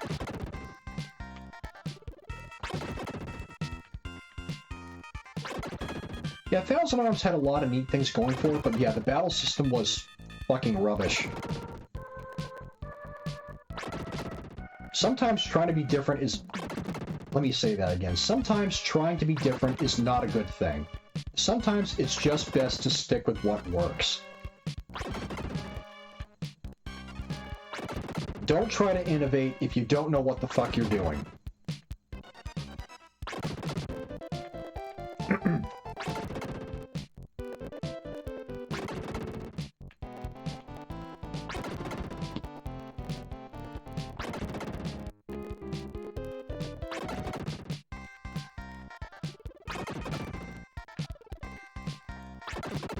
I do think the dating system was kind of cute.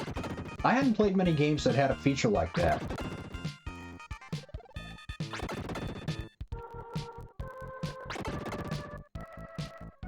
Even though really it's just a matter of saying the right things or making the right choices, and whatever the girl said was always randomly generated.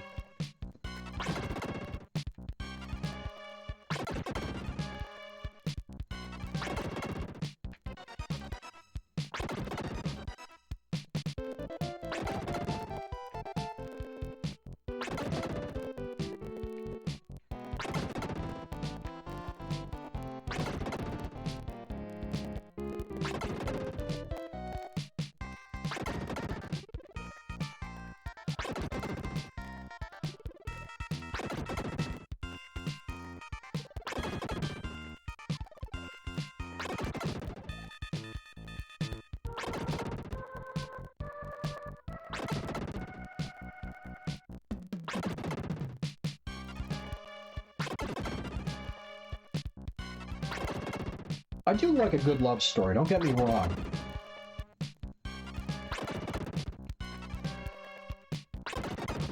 In fact, I feel kind of let down when any given JRPG doesn't have one.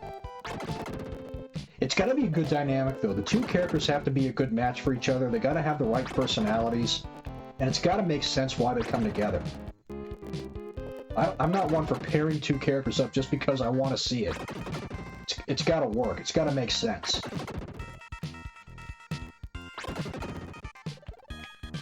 I've heard of it, I've seen it on the screen. I had a friend from high school who did have a copy of the game. I watched him play it, but I didn't play much of it myself.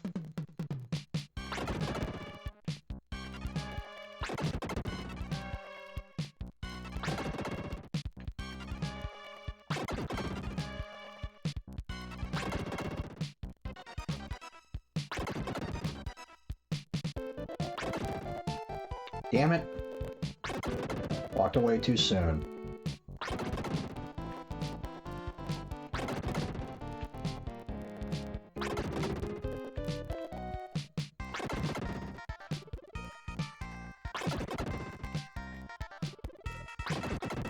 Oh, okay.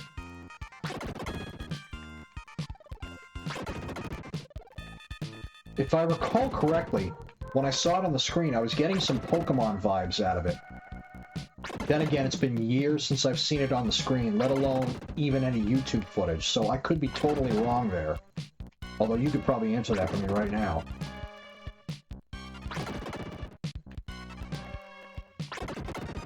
Well, yeah, that answers my question.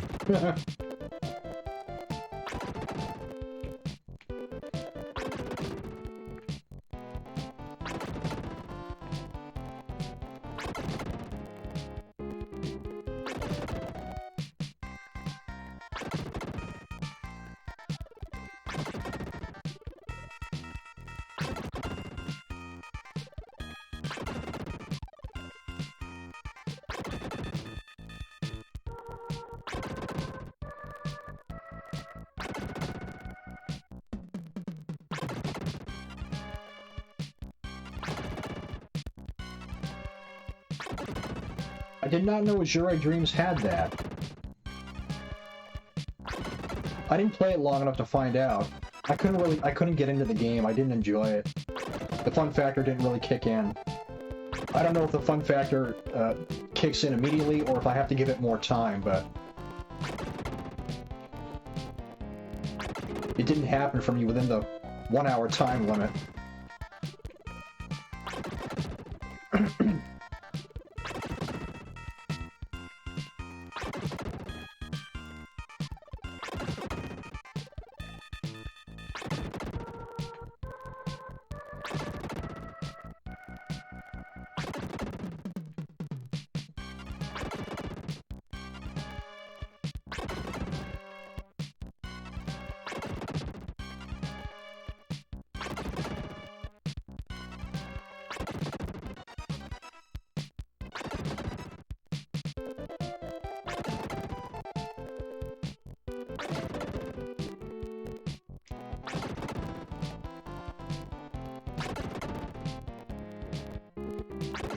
I can't believe this is almost over already.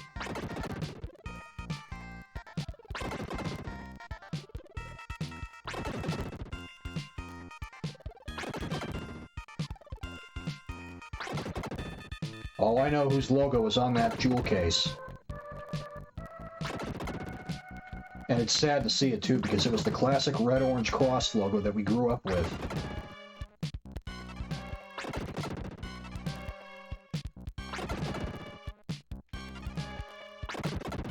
Little did I know the evil that goes on inside that conglomerate.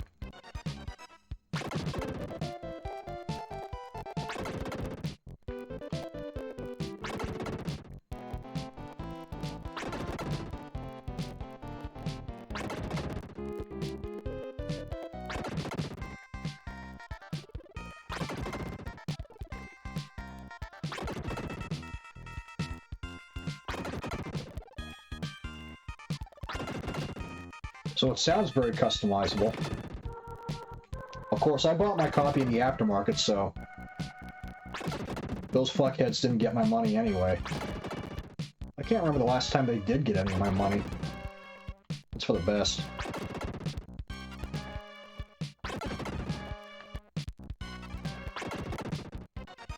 I am really conflicted about the Cowabunga collection, though. I mean, from what I'm seeing, it looks like they really pulled out all the stops to make an awesome compilation, but it's not going to undo the damage they did in my eyes.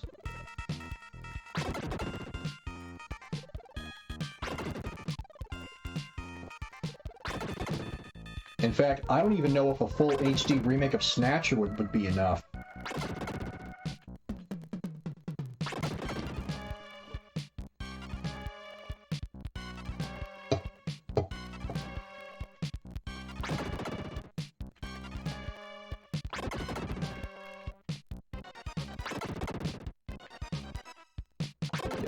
It's so conflicting because it's like, hey, this is a great product. You should buy it. You would love it. But then look where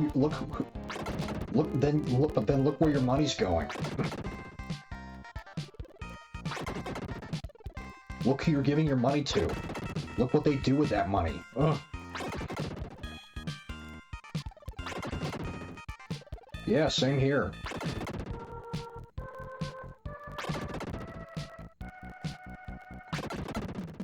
Like, you want to support the product because the product is such a good idea, but then look who gets your money. Ugh.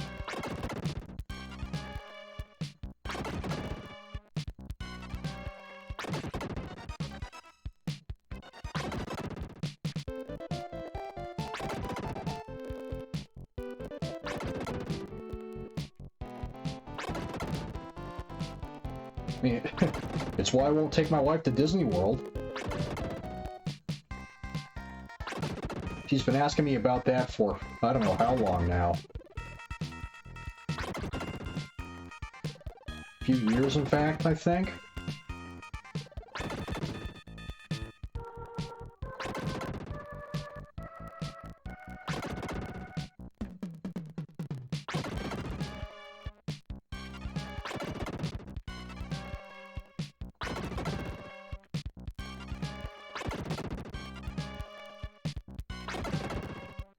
funny enough, I'm actually getting near the home stretch of 34 million, which is needed for level 45.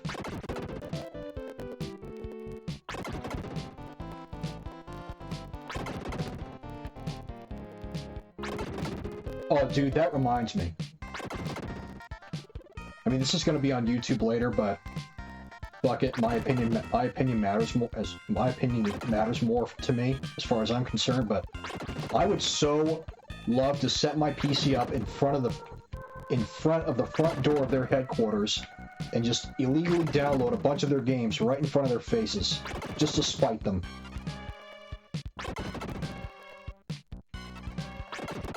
I mean, I know it's something an immature teenager would think about and do, but I just don't have any reservations about feeling that way.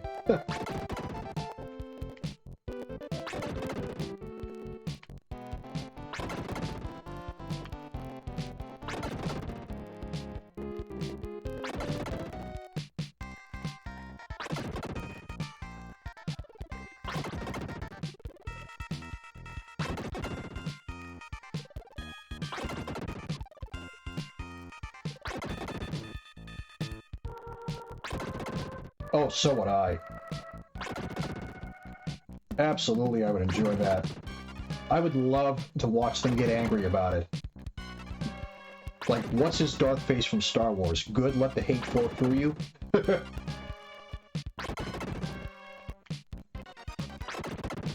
I mean, it'd be so fucking petty, but man, I would get such a high out of that. And it's immature, I admit. It is immature, I do admit. I will not deny that. I'm not going to dispute that or argue it.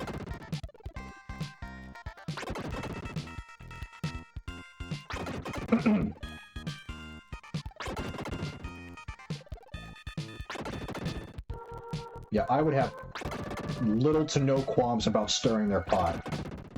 Because you can't sue someone for stirring their pot.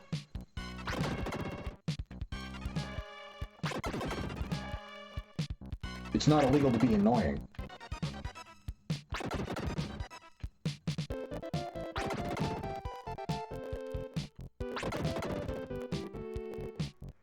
I'm starting to wonder if I should... It's about 5 minutes before I would wrap this up.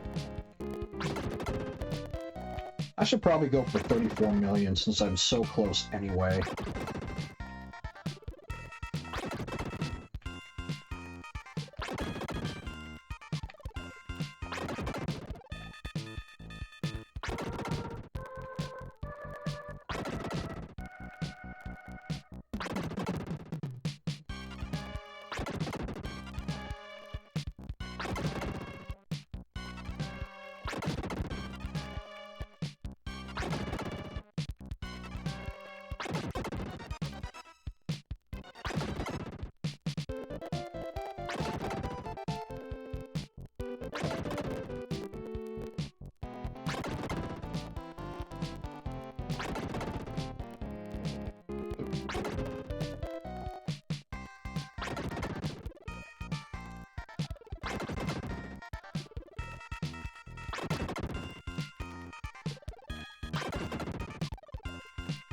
$3 billion?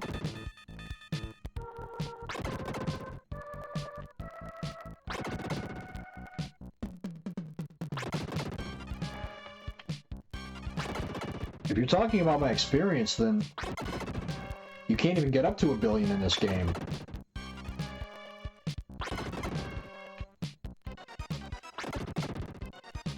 Because yeah, I need to get up to 34 million, level 45. Assuming we're on the same wavelength here, assuming this is what you're referring to.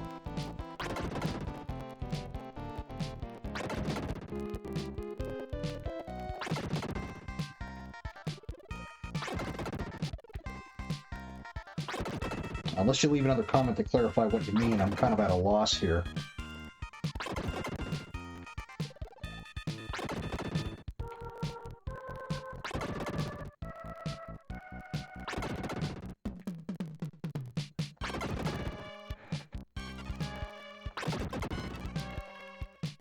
You got an extra 0 in there.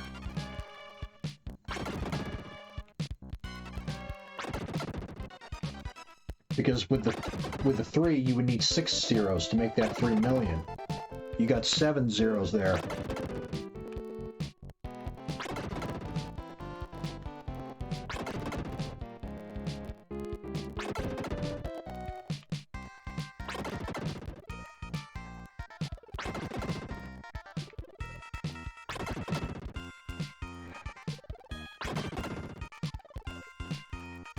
I'm counting 7 there.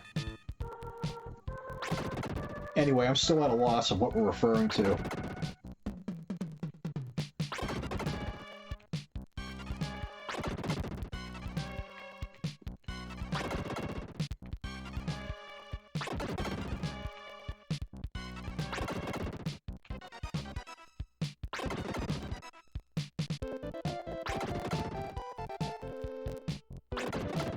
Man, I would not grind to 1 billion EXP.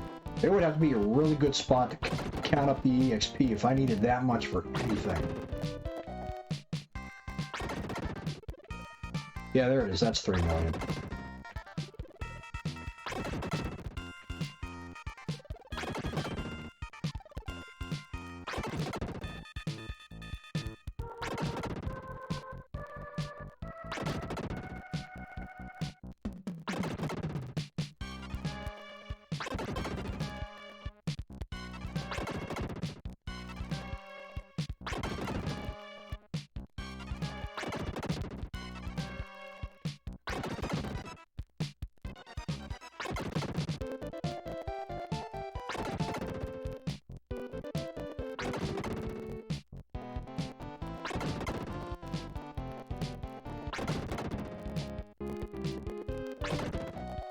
Damn it.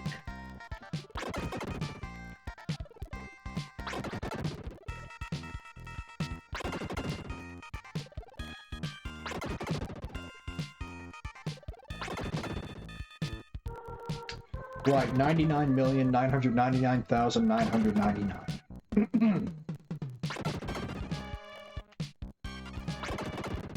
And once you hit that number, it stays at that number, so no other enemies that you kill is going to affect that number.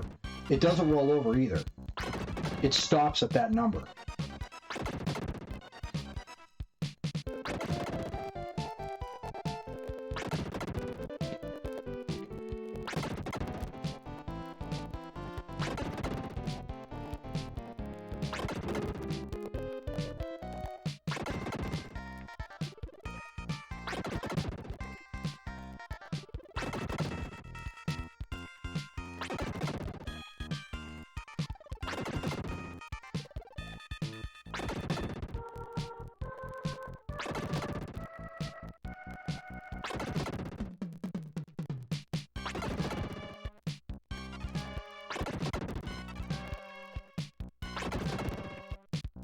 I think my thumb is starting to feel shock from pressing the down arrow over and over.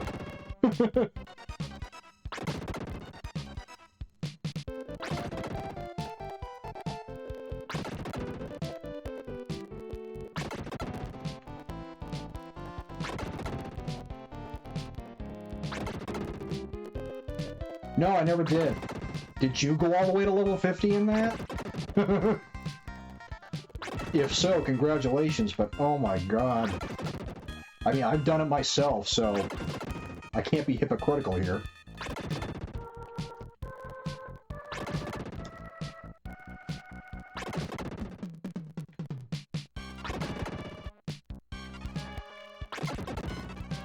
Yeah, I didn't think so, and I don't blame you, that's fine.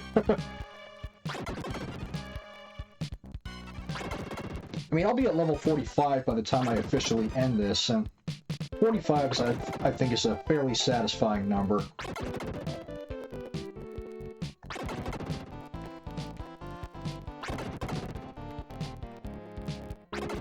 I mean, you see how long this takes, even under optimal conditions. You know that. You don't even need to see it.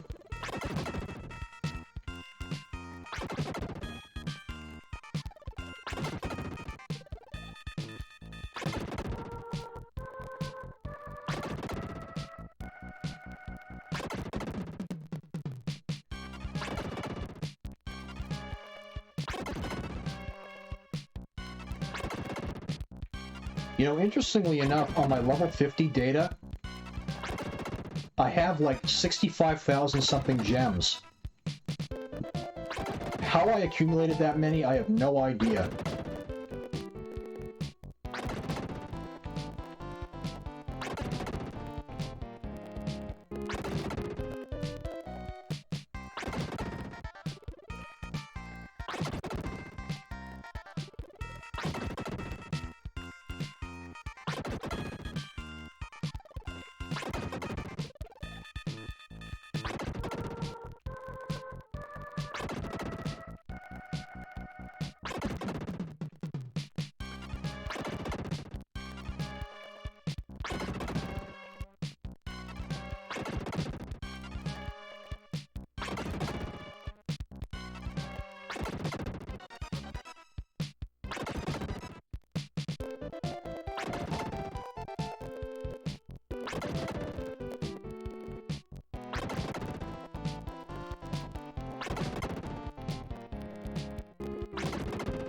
We're getting there.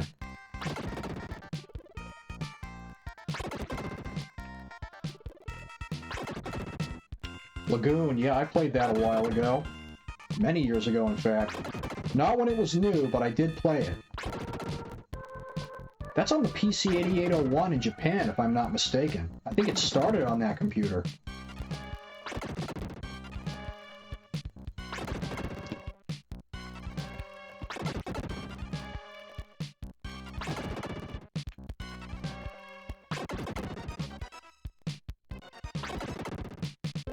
In fact, a lot of friggin' awesome games started on the PC 88 in Japan. I'm pretty sure that was the computer it started on.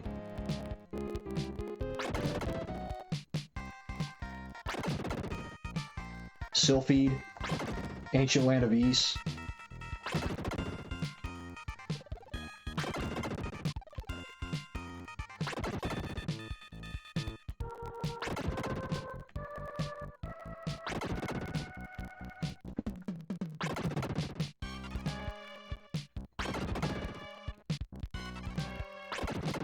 Snatcher. Snatcher also started on the PC 8801. The Mach 2 series, specifically.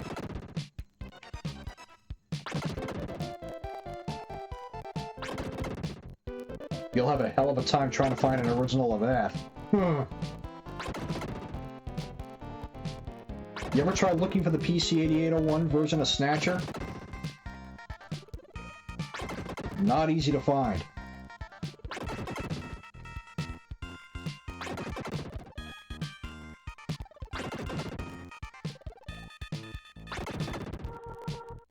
Yeah, how many listings did you see? Did you see any at all?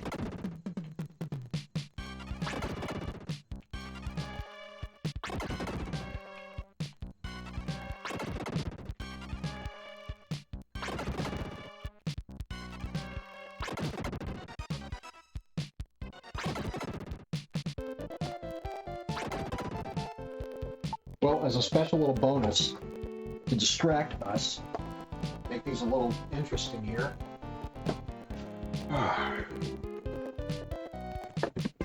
Here you go. PC 8801.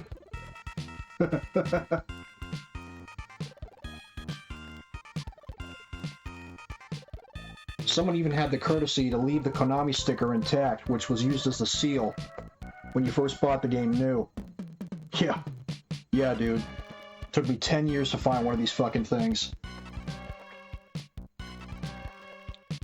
A fill-out reg card, user manual. No idea what this is, or if it was original or not. But the fun thing about this, I set aside all the documentation. 5 5.25-inch floppy disks. 5 of them.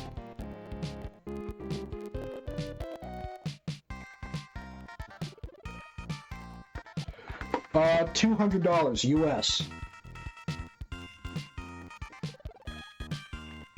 Someone from Japan listed it on eBay. Probably took a shot in the dark on what he might have gotten for it. I was ready to pay maybe $500 if one showed up. He only wanted 2, so I jumped at it. Could hardly believe it.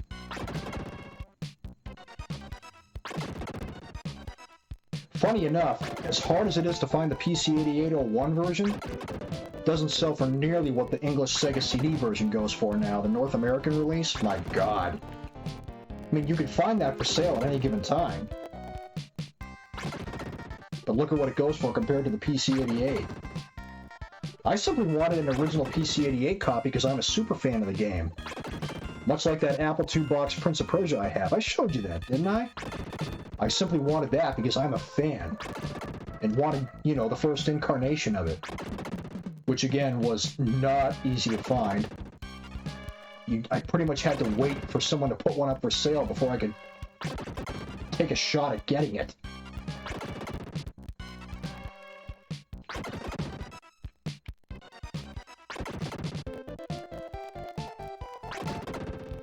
I also have a PC-9821 original box copy of Police Knots. Someone I believe in Italy. I believe someone in Italy owned that. They put it up for sale on eBay. I was the only bidder, so it was mine. The PlayStation and Saturn version of Police Knots, you can find that all day. The 3DO version, every once in a while. And even the big box 3DO version with the mouse, that will be listed every now and again. Not as often, but from time to time. PC-9821, that never shows up.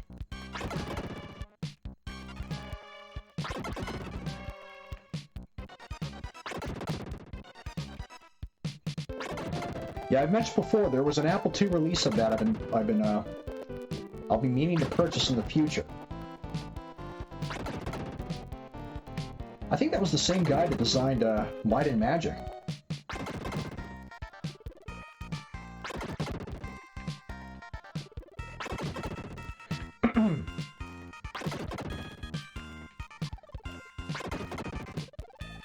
You've heard of the Ultima series, right? The one by Richard Garriott, sometimes known as Lord British.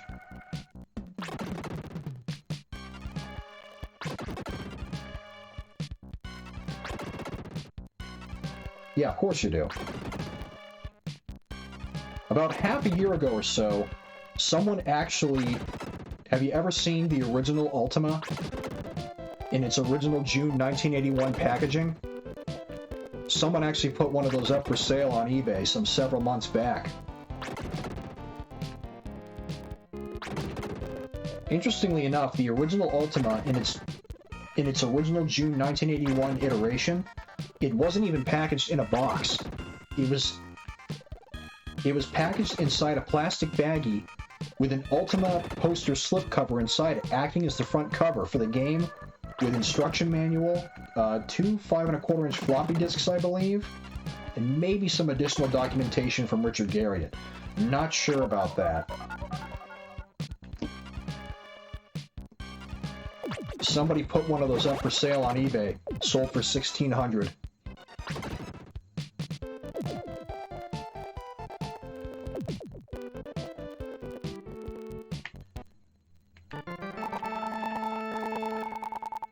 I believe the next level is 45 million.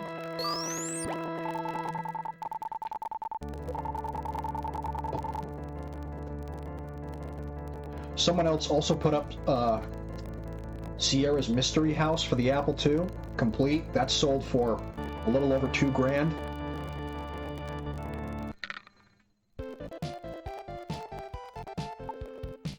Oh, 46 million, okay. Then the next, I think, is 59, 72.5, and 85 or 99 or something.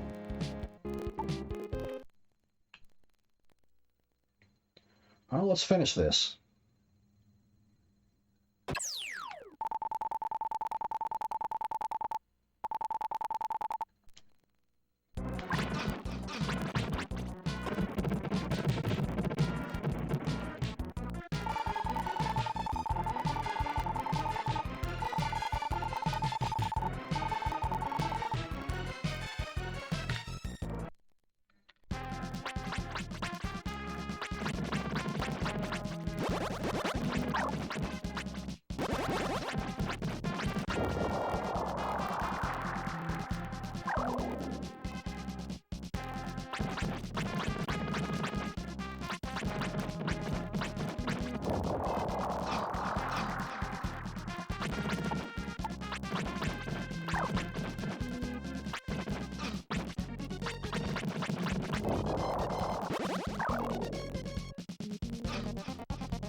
And those lasers are so hard to sidestep.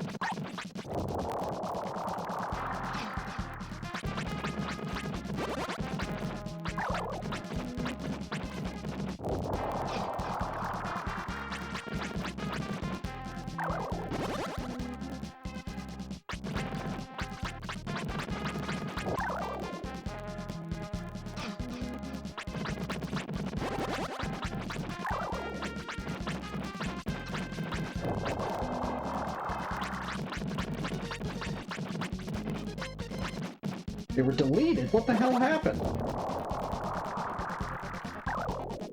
Where were they? Were they on your Twitch or YouTube or what?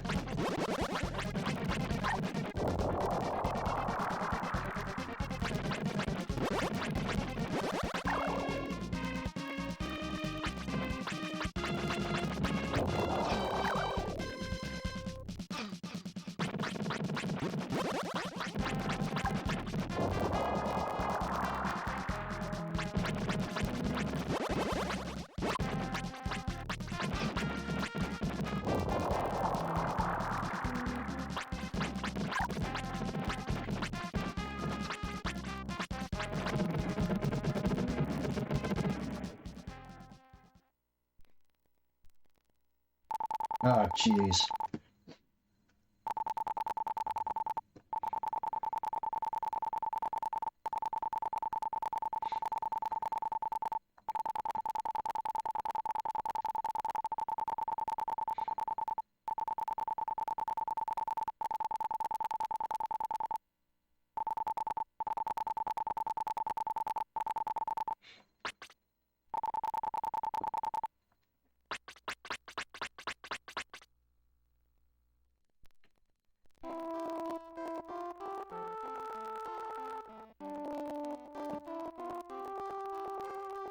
Yeah, and the game's not terribly long anyway.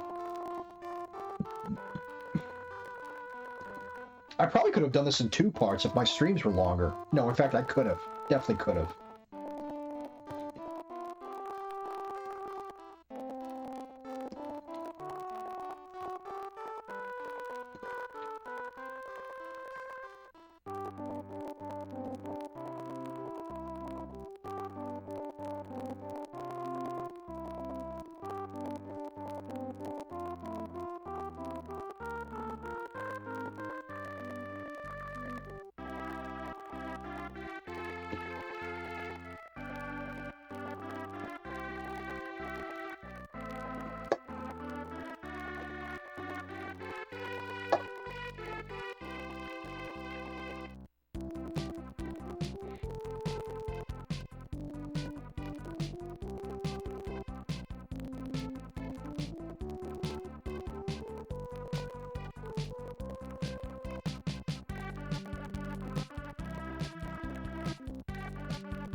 Yeah, I don't know if I could justify going to level 50 on camera, because, I mean, I could, just to have it documented, that'd be fine, but who would want to fucking watch that? I wouldn't want to watch me do that.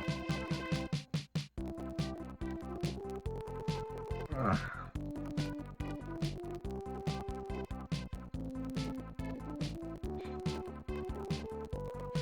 What is the max level in Terra Enigma, anyway?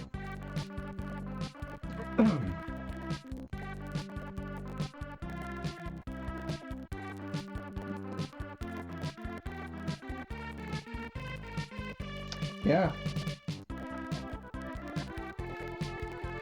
And in Illusion of Gaia, known as Illusion of Time in Europe, you don't even... I don't think you even have levels in that game, do you? Oh, I don't remember levels in that game like this.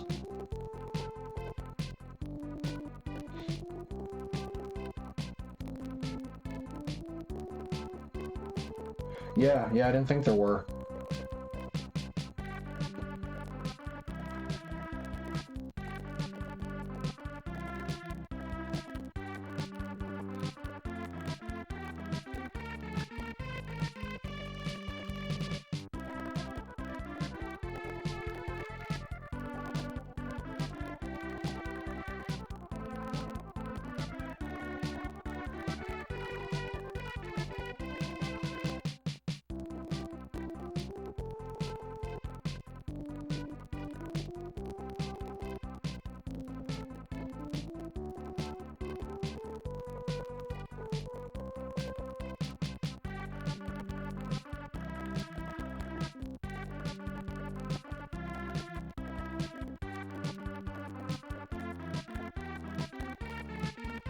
Oh, it can be done.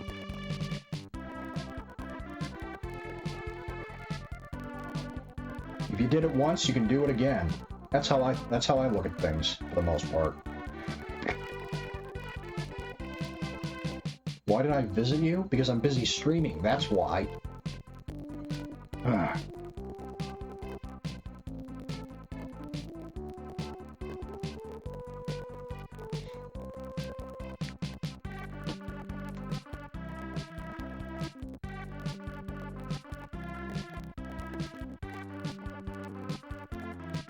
That's supposed to be a question, but it ends in a period.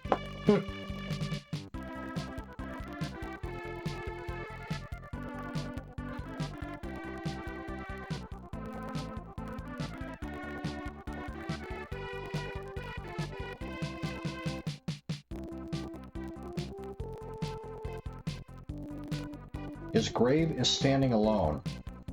I'm sorry, was it supposed to be standing with other graves?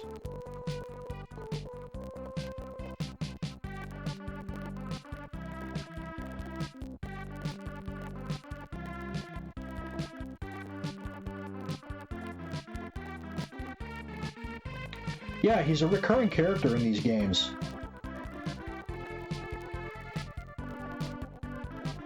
The dog even makes an appearance in Robotrek, known as Slapstick in Japan.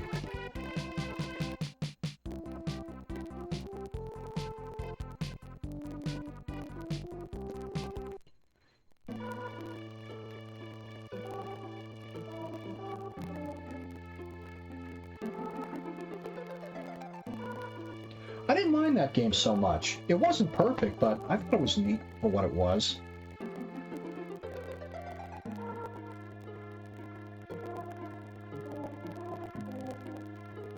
Yeah, it's definitely it's definitely something of a sleeper title on Super Nintendo. Apparently the game did not do well in Japan either. It only sold 40,000 copies over in Japan and only 20,000 in North America, according to what the wiki says. It was never released in Europe.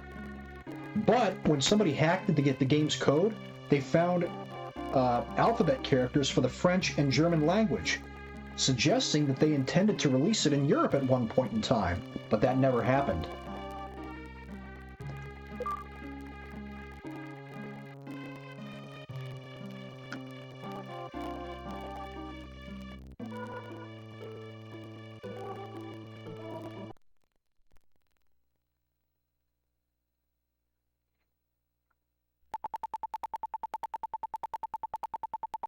You know about the hidden library in outer space, right?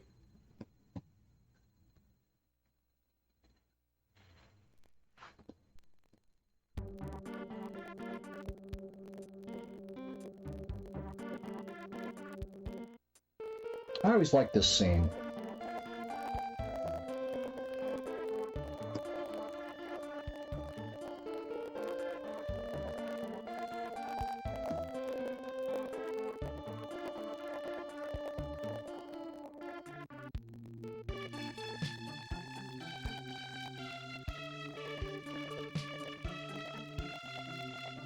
Yeah, at some point in the game, I won't spoil too much, but at some point in the game you go into outer space, It's a pretty small outer space map, but out in outer space there is a hidden library called Kerara, if I'm saying that correctly. It's a specific star in outer space. You just have to hover over it and press A to enter it in the spaceship that you're flying around in. And in that library are pretty much all the invention books in the game you can find, including Blade 4, I believe, which you cannot read and learn as an invention until you're level 80.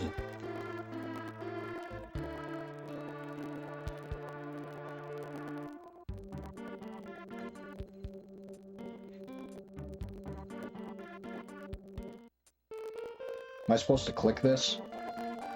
I guess, huh?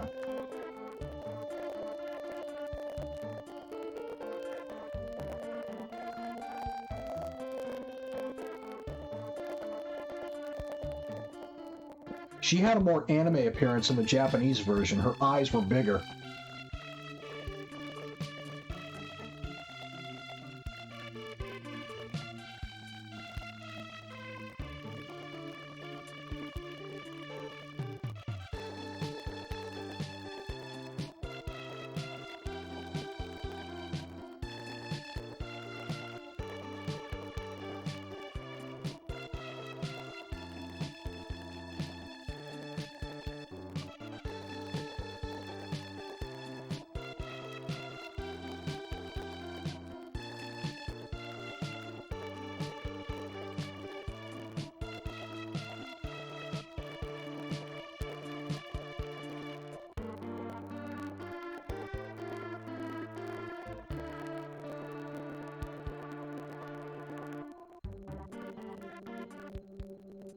Yukihide Takekawa. What else did he compose?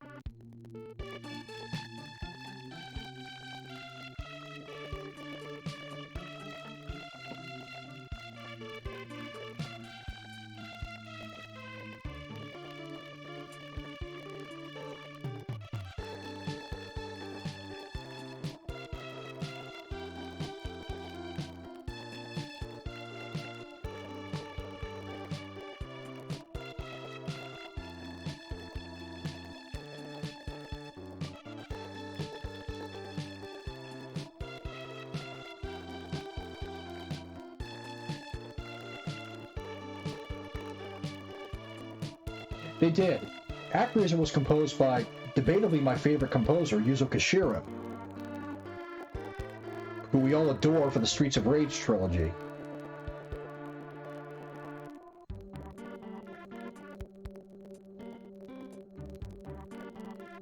Soul Blader, that was the original Japanese name.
Oh, yeah.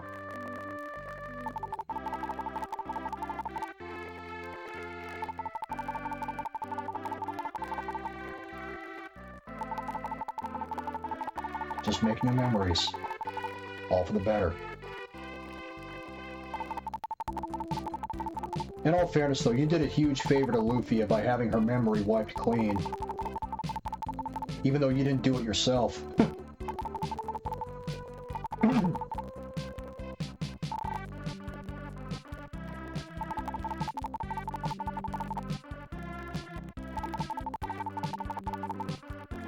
And our main character in Lufia 1, he came to accept it very quickly. Because he knew it was better for her.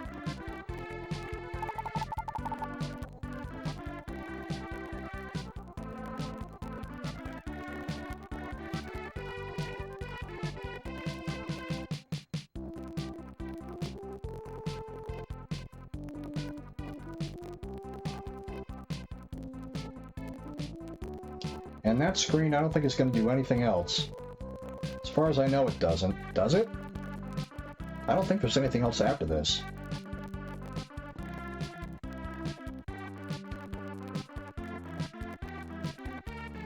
Yeah, 1 is the sequel, 2 is the prequel. But man, dude, that ending in Lufia 2, oh man, that game goes there.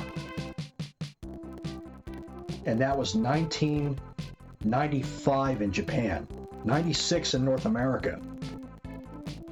Whew.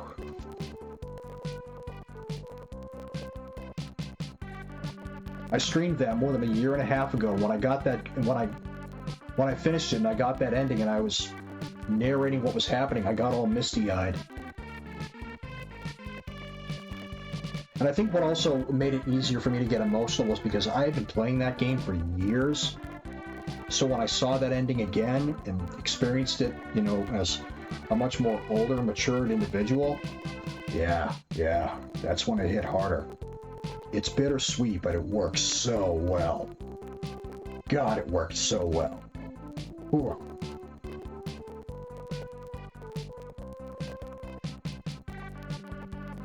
Yeah, dude.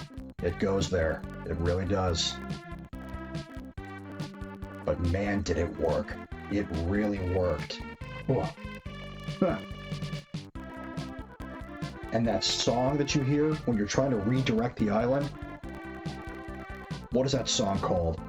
For the Savior? Man, what a banging track that is. Every emotion you could feel in a tense situation like that, perfectly summed up with that track. Cool. Thank you, Yasunori Shiono, for that. Alright, this is done. Yeah, I don't think anything's going to happen with this screen, so I'm just going to click off, stop streaming and recording, and this will be uploaded later. Or now, in hindsight. Thanks for watching. What do you got for me before I go? I'm still in recording right now, but I guess if people want to hang out more and watch me flap my gums.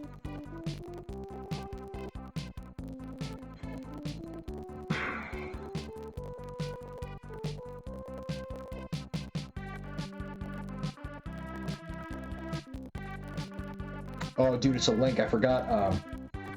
It won't work in the comments. Yeah, just send it to me in a whisper. Yeah, send it to me in a message. I'll get it that way. But yeah, I gotta wrap this up because that's pretty much done.